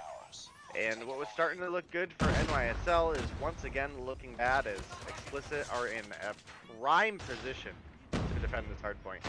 Yeah, and right now there's just not a whole lot of angles for Mayhem to try to push in. Little B gonna get spotted around the corner, somehow able to win the gunfight. That is not an easy one. And he's gonna pull out the Annihilator. We'll see how much value he can get from it. One, make it two. We got players spawning the backside, but that's not where they want to be spawning right now. And we do see Snipes pulling out an Annihilator of his own, able to trade out some of that time. Mayhem still able to get more, as Jingo already at 13 kills on the board. Really big performance for him so far, as this one has been back and forth, but Little B, that Annihilator, gonna earn him a Pred missile, and that's gonna be another double kill. And because of that, he's got a sentry gun ready to go as well. Nero finds a really big one. Maybe an unfortunate mistake for Space right there. I'm not entirely sure what happened, but he's gonna get dropped off by himself. It is going to be Little B setting up the sentry gun on the inside of the hard point, and especially with Explicit spawning where they are, it's going to be really tough to make a push on in from that back side. That's already the weak side. When you compound that with a sentry gun, they just don't really have a ton of options right here. But as I say it, 4 players, that'll open up some options for you. Ouch. Hostiles have the hard point. Yeah, that's definitely the case. That was a really big retake by the side of Explicit, and does look like NYSL coming through, finding a couple kills in the feed. I don't know if it's quite going to be enough for the break, but like I said right off the bat, I don't think it's easy prediction to decide who we think is going to win this one, and thus far it has been a very, very close matchup and just continues to get more and more spicy. It is a official retake of the lead for the side of Explicit. A couple refrags coming through for each of these teams. And now sitting up about 10 points is going to be Explicit. And we typically think of Nero as kind of the OBJ guy for NYSL Mayhem, but right now he's frying 26 and 14. It's a battle between him and Jingo, as the two of them really going toe-to-toe right now. Nero finds a couple of shots on the top side, not going to be able to get a full kill right there. It is going to be Explicit once again getting the hold onto P1 right here, and this has really been their hard point for the majority of this game. Nobody really struggling big time on either team. I think Saxy and Leon, 2 players closest to the bottom, but there's really not a whole lot of disparity in the kills right now, as Blur's going to try to push the top side. It's going to be Solo finding a kill. Blur finds one as well. Not only does Mayhem not have control of P1, but we already see Explicit getting control for P2 right here, and that gravity vortex is going to make it that much more difficult for them to push on up the stairs.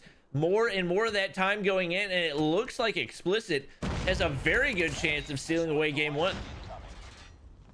Yeah, looks to be the case right now. I mean, at least a very real possibility. They are within a single hardpoint hold of pulling together to win. And just based on the scoring, I think NYSL Mayhem would be like 2 points short if they were able to get a full hold here with no contest. So it's going to be a hard-fought battle. We did have an operator in for Nero, but it is going to quickly be destroyed. He does pick up a couple of kills before it does. Space, with a good backside rotation, is going to help clean up some bodies there. And looks like NYSL might be getting ready to take the lead once again. We did have a couple kills come in for some players on the side of Explicit, but tie game, and once again the lead goes back over to NYSL. Yeah, Little B once again getting big value out of the Annihilator, and Tectonic trying to be the one-man hold up in the top of the hard point, but just not going to be able to make it happen with all that utility on the way in. Little B able to find another with the PP-19, which we don't really see a whole lot. he tried to shoot no Tectonic right there. He tried to shoot his teammate. I mean, obviously you're staying alive, so that's a good sign, but he doesn't realize there's somebody right at the top of those stairs. It's going to be Explicit looking for the rotation. Tectonic shuts down one. Sexy with a trade. Mayhem in control, and they'll be pushing out the backside right here. Finds one, sees Blur there as well, but Blur can be able to win the gunfight. Really, really big, but they need to get some time, and they need to make it happen soon. A lot of these gunfights going in. Tectonic's got an Annihilator in hand, but Sexy, Gravity Vortex, that's going to suck him right on in, and just like that, Explicit getting the time on the hill. Couple players positioned to make the push. It's going to be Space finding a two-piece, but he gets traded out as well. No telling how this one's going to end. Players collapsing from every angle. Nobody has momentum, but a three-piece goes in for Mayhem. They only need 6 more seconds. It's coming down to the wire. Blur's going to get beamed from the top side. Little B in the power position. They're not going to be able to push in. What a game. Number 1 between Explicit and Mayhem. Yeah, that was a fantastic series, and I gotta say, while he did pick up one with the Vortex there, I don't think the placement was ideal. IMO, the Vortex is a lot better at cutting off choke points or doorways than it is just going for the one kill in the middle of the room. You may have more of an opinion to that than I do, Bobby, but that's the way I felt about it. And you chuck that into a doorway and prevent NYSL, even if it's only for a couple seconds for pushing into that doorway, maybe that gives your team a little bit more time to set up. But I don't know. NYSL played the second half of that game really strong. And you got to give a lot of credit to Explicit Nero? for the way that they played the rotations. That's the reason that was as close as it was, because if you look at the kills, Nero's plus 15, Little B's plus 10, Tectonic's plus 10, Space is even, Leon's the only one going negative. For that to be as close as it was, really, really impressive from Explicit. You got Snipes with a minute 18, Jingo with a minute 2 right there. So really, really fundamentally solid. And that's something that we've seen, I feel like, from NYSL a good bit, especially on takeoff hardpoint, is they're able to slay out and get the kills, but maybe not quite as on time with their rotations, which we saw Explicit be really, really good in, especially on the first 2. I think they set up really well, and if they can manage to maybe flip things around a little bit more and maintain that map control on hard points 3 and 4, could be a very different story for them in the future. Yeah, definitely could be the case. We'll have to see as we get into this next game, because both of these teams are actually incredible search and destroy teams. I would say, in my opinion, NYSL probably the #1 search and destroy team in North America currently. But you definitely can't sleep on the search slaying power of Solo and Snipes, as well as Jingo. He's honestly an absolutely cracked search player, so I'm excited to see this next matchup. Neither of these teams is a pushover team. I mean, as you can tell, this is a hard point between arguably, in whichever way you put it, the #2 and #3 team in the region right now. There's also a solid claim that ARP could be up there in that battle for first, second, third, fourth, because Tribe haven't been looking that strong either. So, it's looking better on the top 4 for North America, because a couple of weeks ago, we were looking at it like, man, Tribe is just going to run away with another season. And that's not looking to be the case. Some of the those follow-up teams, your NYSL Mayhem, your Arsenal/Explicit, your ARP, even your Truly, right? Like, those matches at Masters were so close between NYSL and Tribe and Truly and Tribe. And again, I don't want to take away from how well Tribe played, but they had a pretty distinct advantage playing in the same city as the server on sub 10 ping. That is a massive advantage in that level of competition. So I'm excited for the top 4 of North America here. I'm definitely excited to see who's going to grab those 2 remaining world spots. And if I had to guess right now, I would say it's probably going to be NYSL and Explicit pulling together those spots. But I don't want to sleep on ARP either, because they have been looking solid. I'm a huge fan of Jesus Saves.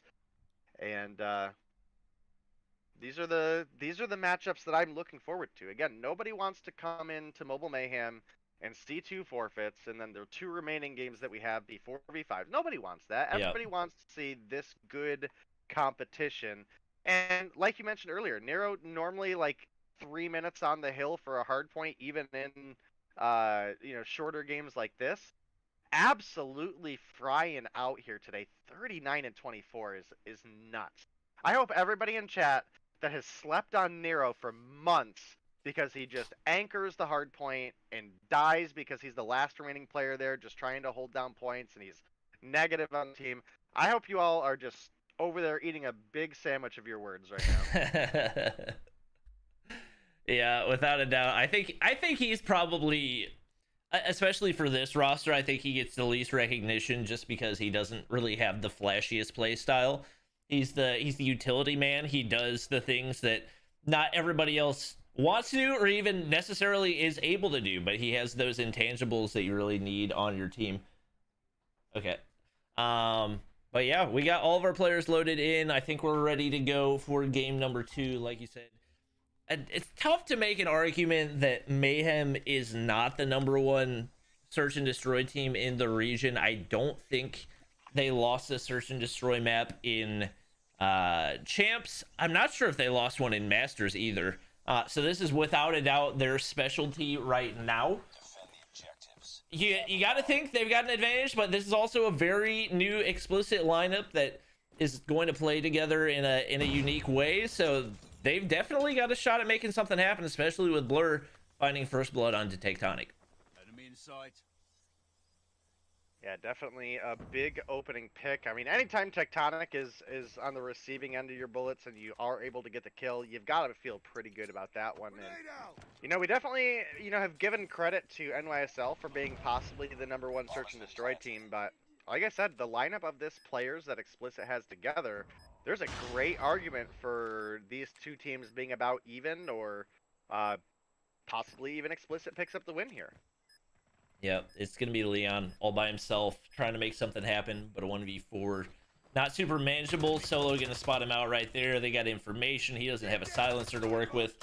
Solo going to hit the follow-up snipe onto him right there, and it is going to be Explicit taking round 1. Not a great showing as NYSL Mayhem kind of got picked apart there in that round 1. Weren't really able to find...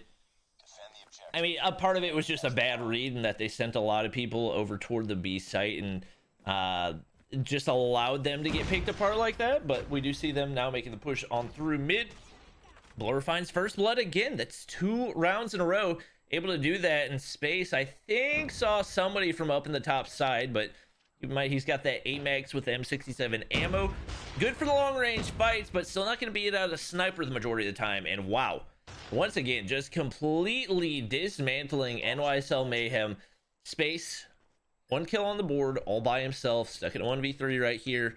Trying to make something happen, cooking the nades, see if he can get somebody on the backside, but there's nobody waiting for him.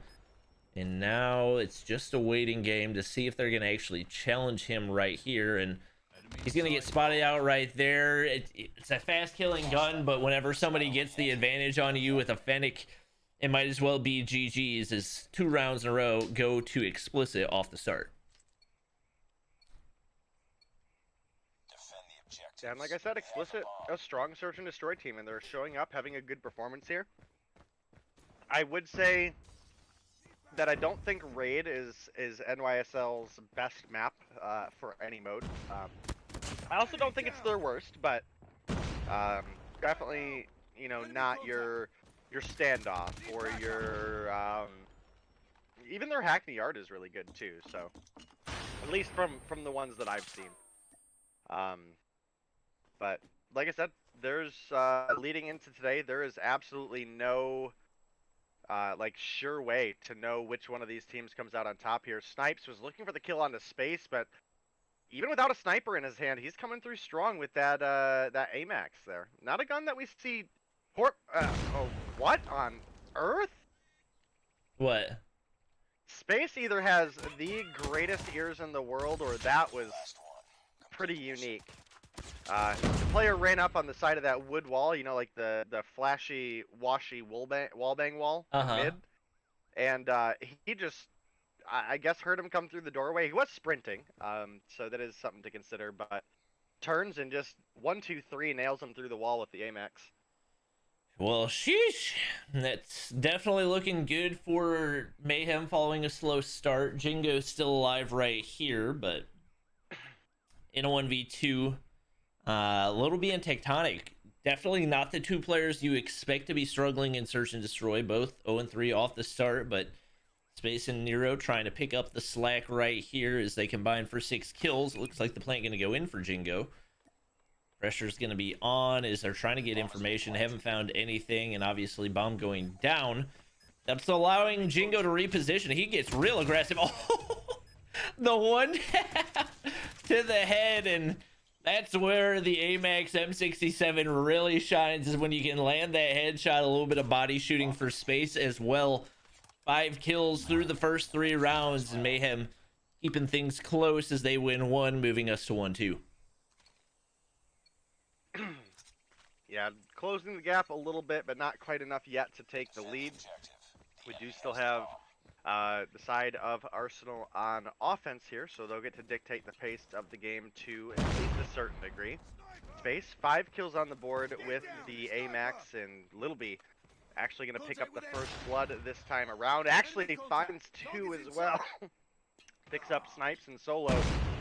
Molly / Blur is going to get the refrag. Space looking for the kill, can't find that last bullet to connect, and Blur is going to make it out alive.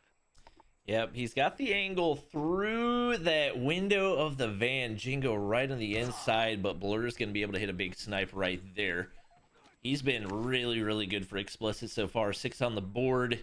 Lots of players stacked back on this side for Mayhem, so not an easy approach for him, especially with both of them on backside of Statue right now, and Blur gonna look to reposition. Obviously, he wants to be able to pick up that bomb, and nobody really looking over top of it right now, so he's gonna be able to do so. From his perspective, it seems like there's nobody over here for Mayhem, but it's just been off angles where neither team has really spotted each other so far, and waiting for one team to make the first move. Sexy patrolling kitchen, not able to find anyone. Tectonic finds one to give the advantage to Mayhem, and Nero up in that top side, still waiting. Both teams extremely patient. Nobody spotted on bomb site for either team. Sexy on the inside gets spotted by a shotty. That's going to leave Blur all by himself to try to clutch. Yeah, not a great position for Molly to be in. He does have the bomb, so he'll get an opportunity, but up against Tectonic, Leon, and this new face of super cracked Nero, probably not going to happen. Leon able to hear the bomb plant, pushes on around, gets that kill. That's going to tie things up 2-2, and we'll go into the last round of the Explicit offense, in which one of these teams will take a pretty decisive lead going into the second half. Yeah, I don't entirely understand why he was trying to fake the plant right there. I don't think you can even hear the audio of the plant from the top side of those stairs, so maybe could have gotten it down, but either way, it's not an easy situation to be in. Little B's going to find first blood once again. Finally finding a little bit of momentum for Mayhem right here, and they're very content to sit back and spawn. What was that? Leon might be in a bad spot here. Blur was underneath. It sounds like Leon, it looks like Leon maybe hears him. Yeah, lost track of him. Yeah. Oh my gosh, he gets away. He had a deagle, but he didn't hit a shot. Oh, and now Blur's 1 HP. Could have gone for the wall bang right there, but instead gonna opt to make the push up toward the site, and Jingo is just kind of in no man's land right there. Not really sure what the game plan was. Blur getting hit. Not easy to hit a snipe through the hip flinch of an LMG. Solo taking shots. He's actually going to win the gunfight. It is still going to be Mayhem man advantage right here, but Solo going to get spotted out. Blur all by himself in a 1v3 once again. This time, he does not have the bomb.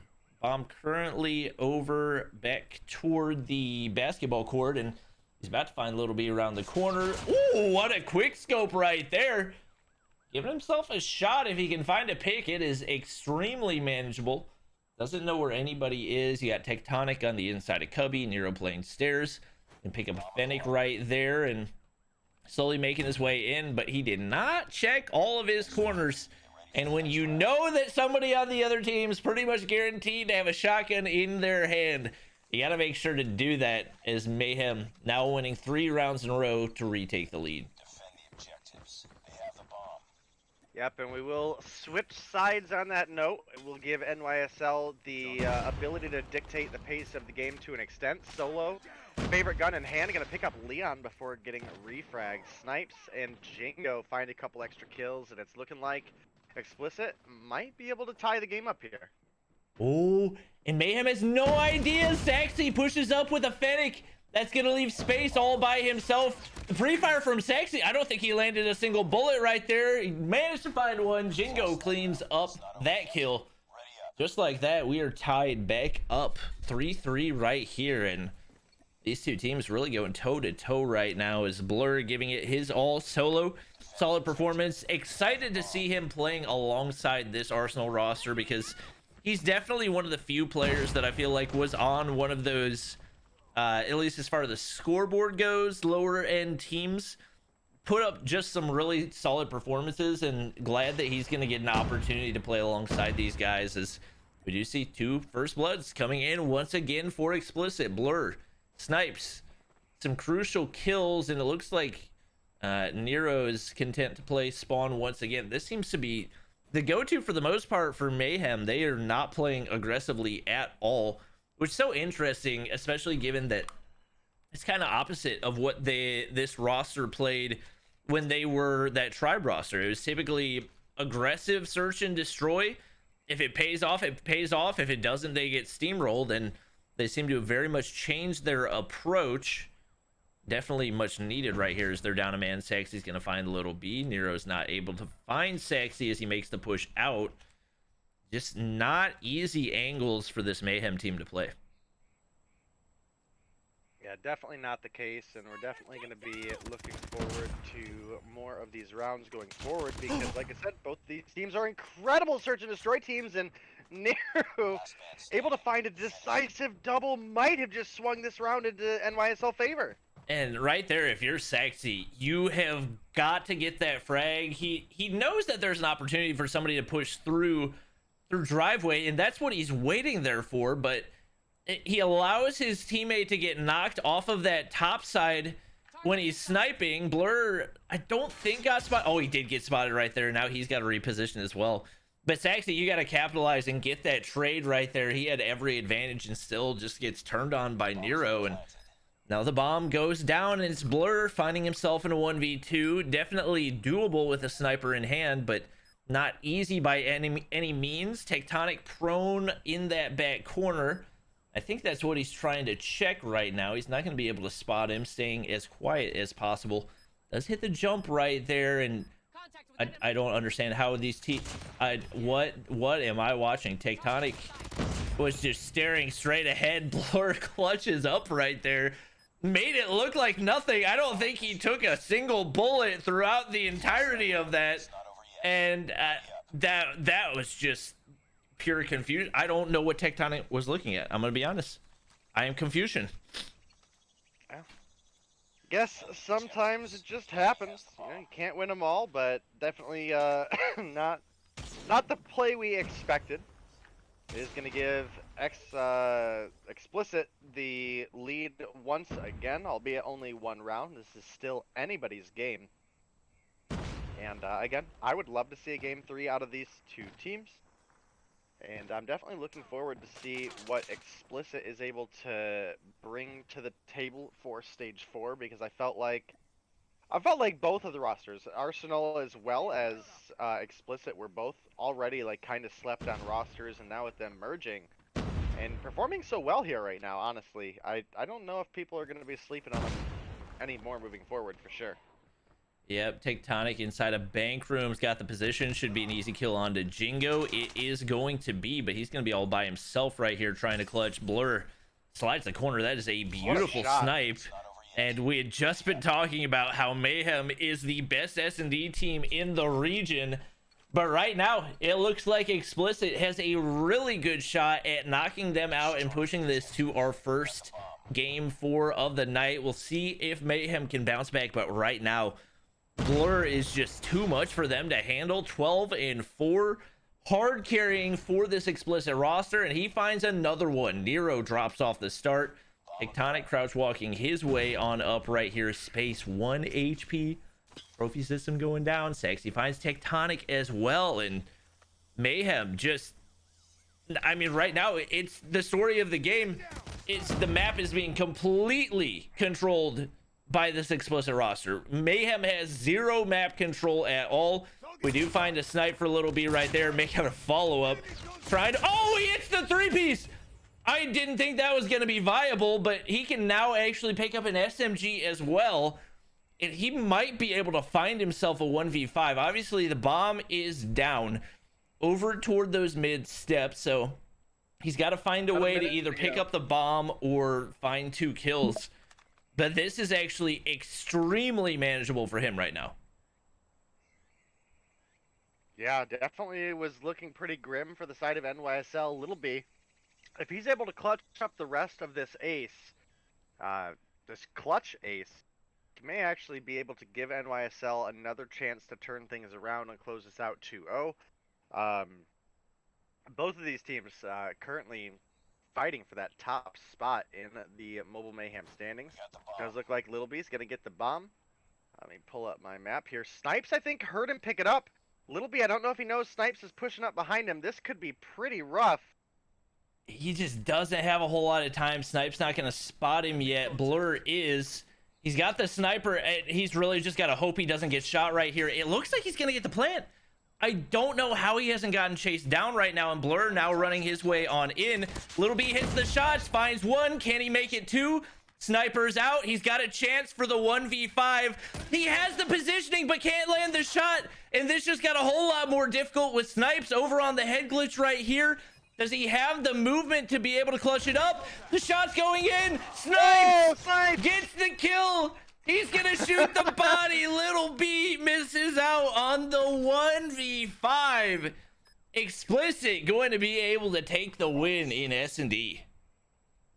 Yeah, that was a big game for Explicit. They're going to push us to our first game 3 of at least the night. I can't even think hard enough right now to know when the last time we saw a game 3 was, but definitely an exciting series between these two teams, and I feel like Little B probably could have afforded to play time a little bit better.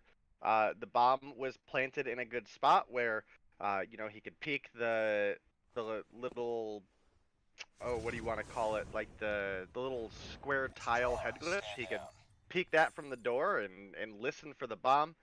Obviously, he knew that Snipes had made his way over, but ended up challenging maybe a little bit early. It's hard to discredit Little B's performance there. 10 kills on the board, top fragging for the team, but Blur/eMolly coming through with such a solid game on the side of Explicit. He's another one of those players that, you know, when he was on NYSL, you know, he wanted to be a starting sniper, and at the time and place, it just didn't make sense for him to do so, and he's actually having a solid performance here on the AR/Explicit lineup, and definitely a exciting series so far. Yeah, 14 kills for Blur right there. Really popped off. And that's going to push us to our first game 3 of the night. I don't even remember what our maps were for domination. Oh, it's going to be Crossfire Domination, Day's favorite map. A lot of this probably going to be dictated by which team gets strong side in the second half, but we also know that a lot of times there can be so much advantage from that strong side that you can snowball in the first half and potentially flip things early. So we'll see what these guys have in store. Maybe players restarting devices or apps or whatever as they do get loaded back in, but it looks like we've got everybody in here and ready to go for game number 3. Yeah, I'm definitely ready for it. As excited as I am to see a game 3, I am certainly ready to be away from the light. We can not enjoying looking at the screen any longer right now. Day's currently experiencing migraine, so everybody in chat wish Day feeling better so that he can get back to his high energy, high light environment next week. But we do have everybody loaded in.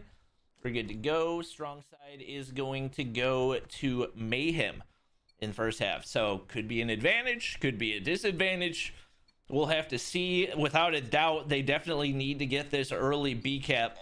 We'll see if they can make that happen right here. They leave space to cap, and obviously Explicit going to send a lot of firepower as Jingo gets that initial time, an early kill right there. And wow, they very nearly took B off the start, but it's going to be Nero with a 3-piece to play hero right there.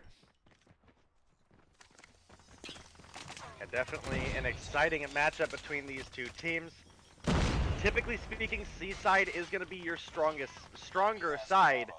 And with NYSL starting on C here, you definitely have to think that actually gives a pretty big advantage to Explicit specifically moving into the second half. And a lot of that is going to revolve around in the first round. You could have NYSL come through with the double cap here and hold it the entire round. But at the end of the day, no matter what happens throughout all of this first round, the maximum amount of points that NYSL are able to pull together is 75. Going into the second half, if you have Explicit with 50 points on the board, you could absolutely see them make a 100-point comeback off of just a double cap in the second half, because you're not limited to a max of 75. So, big advantage to Explicit here, but still anybody's game. Yeah, I don't know if Nero's just a different player in respawns today. He has got 10 kills on the board. He's gonna get spotted out by Explicit, but he's already got a Goliath as well. And I'm curious whether this is a change in weapon category that's making the change for him or something else, but I know previously he had been the SMG primary, so making a switch to a gun like the Holger, definitely very different play style, but he is just absolutely beaming with it so far. Obviously, Mayhem still holding this down. Tech pulls out the shotgun. That's an easy one tap right there. Nobody really able to get a push in so far for Explicit. Snipe struggling a lot, and Nero just an absolute menace. He's 11-2 right now, and it looked like Explicit might actually be able to get the flip for C. Another Pred missile going to come in out of the hands of Tectonic, who himself is 9-2 right now, and just really creating nightmares for Explicit. They're actually getting some time, some progress at least, over onto B, but not able to get full control, and it looks like Mayhem going ahead, taking that all the way back down. Solo trying to make his way over to C, even if he's able to do it a little bit late in the game to do so, and Tectonic going to be able to spot him out anyway. So it looks like, as expected, we are going to have Mayhem closing out the half with the advantage.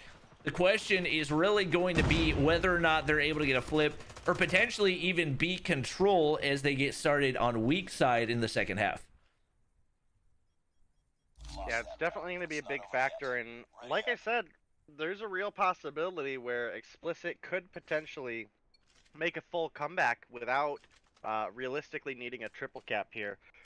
With 75 points to go for Mayhem and only 108 points to go for Explicit, we are like not even close to triple cap territory right now. So, oh man, it's a big push from NYSL off the bat. Looks like they have some good progress on B. I don't know if it's quite going to be enough yet to lock it down, but they are filling up the feed pretty good, and that's going to be the B cap going over to, I believe it was Nero on point. Yeah. No surprise there, but... And Nero, I will say that was one of the worst hunter killer throws I've ever seen. That absolute zero utility, but just continuing to slay out. He is 17-5. That initial B progress really big for Mayhem. I don't know if they're going to be able to maintain, but Nero, because of those kills, he was able to get a Pred. Oh, but Tectonic being a menace, he nearly got the clear out over onto C. That would have been huge. There's a couple of Goliaths that could go in play for Mayhem if they want to call them in, and especially if they want to just secure that B flag for a little bit. They don't need a ton of time, but some of those operators starting to come out for this Explicit team, and that was something that really allowed Mayhem to get some momentum early on, is that Explicit hadn't really farmed those up yet. But now that they're starting to come out, it's going to be that much more difficult to get the push. Tectonic finds one, finds two right there, and I think he actually eliminated an Annihilator for Explicit as well. That Sentry Gun's going to cause some issues. It is going to be Jingo finding a big two-piece right there, but Explicit still maintaining, and some of those Goliaths going to start to come out for Mayhem. Friendly XS-1 Goliath is landing. Yeah, definitely looking pretty solid for the side of Explicit as far as the score goes right now. But as you mentioned, 2 Goliaths coming in. This is an opportunity for them to push in and get B. And I'm honestly actually a little bit shocked that they're not split pushing Goliaths at this point. I do get the point of, you know, possibly trying to stagger them off. But if you're gonna have Nero pushing B, why are we not having spawn split potential come through here? I mean, that would seem like the smartest play, because right now it is a B flag back in the side of NYSL, but for how long? Again, the A side is so weak pushing over to B just due to the amount of walls between you and that point that it's typically speaking a very easy retake for the side of Explicit, and it comes through there. It's very close right now. We're like an exact tick. So it was 100 to 125, and then I think Mayhem was the first team to take over. So I think if they maintain the solo cap that they can win, but I'm not really 100% positive at this point. It's kind of a toss-up. Could potentially end in a tie. Don't really know at this point. Obviously, we've got Tectonic on the inside of Goliath, and he's just trying to save that for as long as he can. I think he's probably waiting for teammates to come on through and throw down some trophies for him. Able to find 1 kill right there. Saxy throwing out some utility. He's still playing this very, very cautiously, and I think this is a much better approach. Here, they win. Oh, and then right? Little B's on his Annihilator. So more than likely, that's probably going to seal the deal if I had to guess. Tectonic able to survive the Annihilator in the hands of Saxy. That's going to secure the B cap once again, and that is going to 100% require Explicit to get the triple cap. So despite having weak side in the second half, NYSL Mayhem able to snowball a lot of those score streaks, really capitalize on it. Those multiple Goliaths coming in clutch. Obviously, Little B with a couple of really big pushes with that Annihilator as well, but the hero of the day for this team, Nero. 30 and 12 following, I believe, a 39 kill hardpoint, and beautiful, beautiful plays for him to get them to win. Yeah, definitely a big day for both of these teams here, and you definitely got to give a lot of respect to NYSL here for specifically that win in the domination, right? Like, the hard point was close. The search and destroy was incredible between both of these two teams. And moving into the domination, NYSL were able to overcome a pretty big disadvantage of starting strong side. And it was still a close game. I mean, you can't take away from how well the side of Explicit played, right? Like, they played absolutely phenomenal all night long. And I'm definitely excited to see more of these two teams to face off in the future.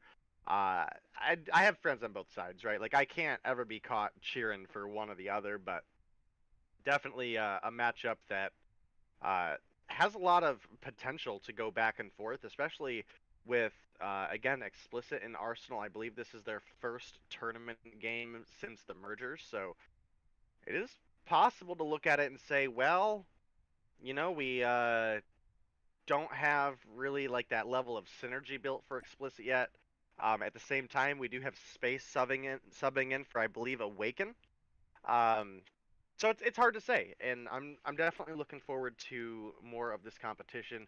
Obviously, we're a couple weeks out from Masters coming up, and the only place for you guys to really catch the action of how these teams are going to develop and who's really going to show out and put the work in is come by on your Mobile Mayhem on Tuesday night, on Thursday night, and just see how these teams progress, see how these teams grow.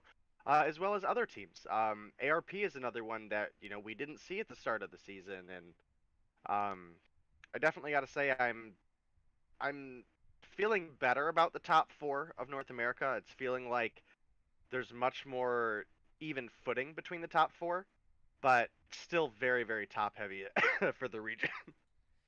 Yeah, definitely appreciate these guys giving it their all and giving us a much better performance than we saw in the first couple of the matchups tonight. But that is going to round us out for tonight's Mobile Mayhem action. I'm trying to get Dave's face back, and I can't get it right now, so I apologize, guys. But that's going to be it for the stream.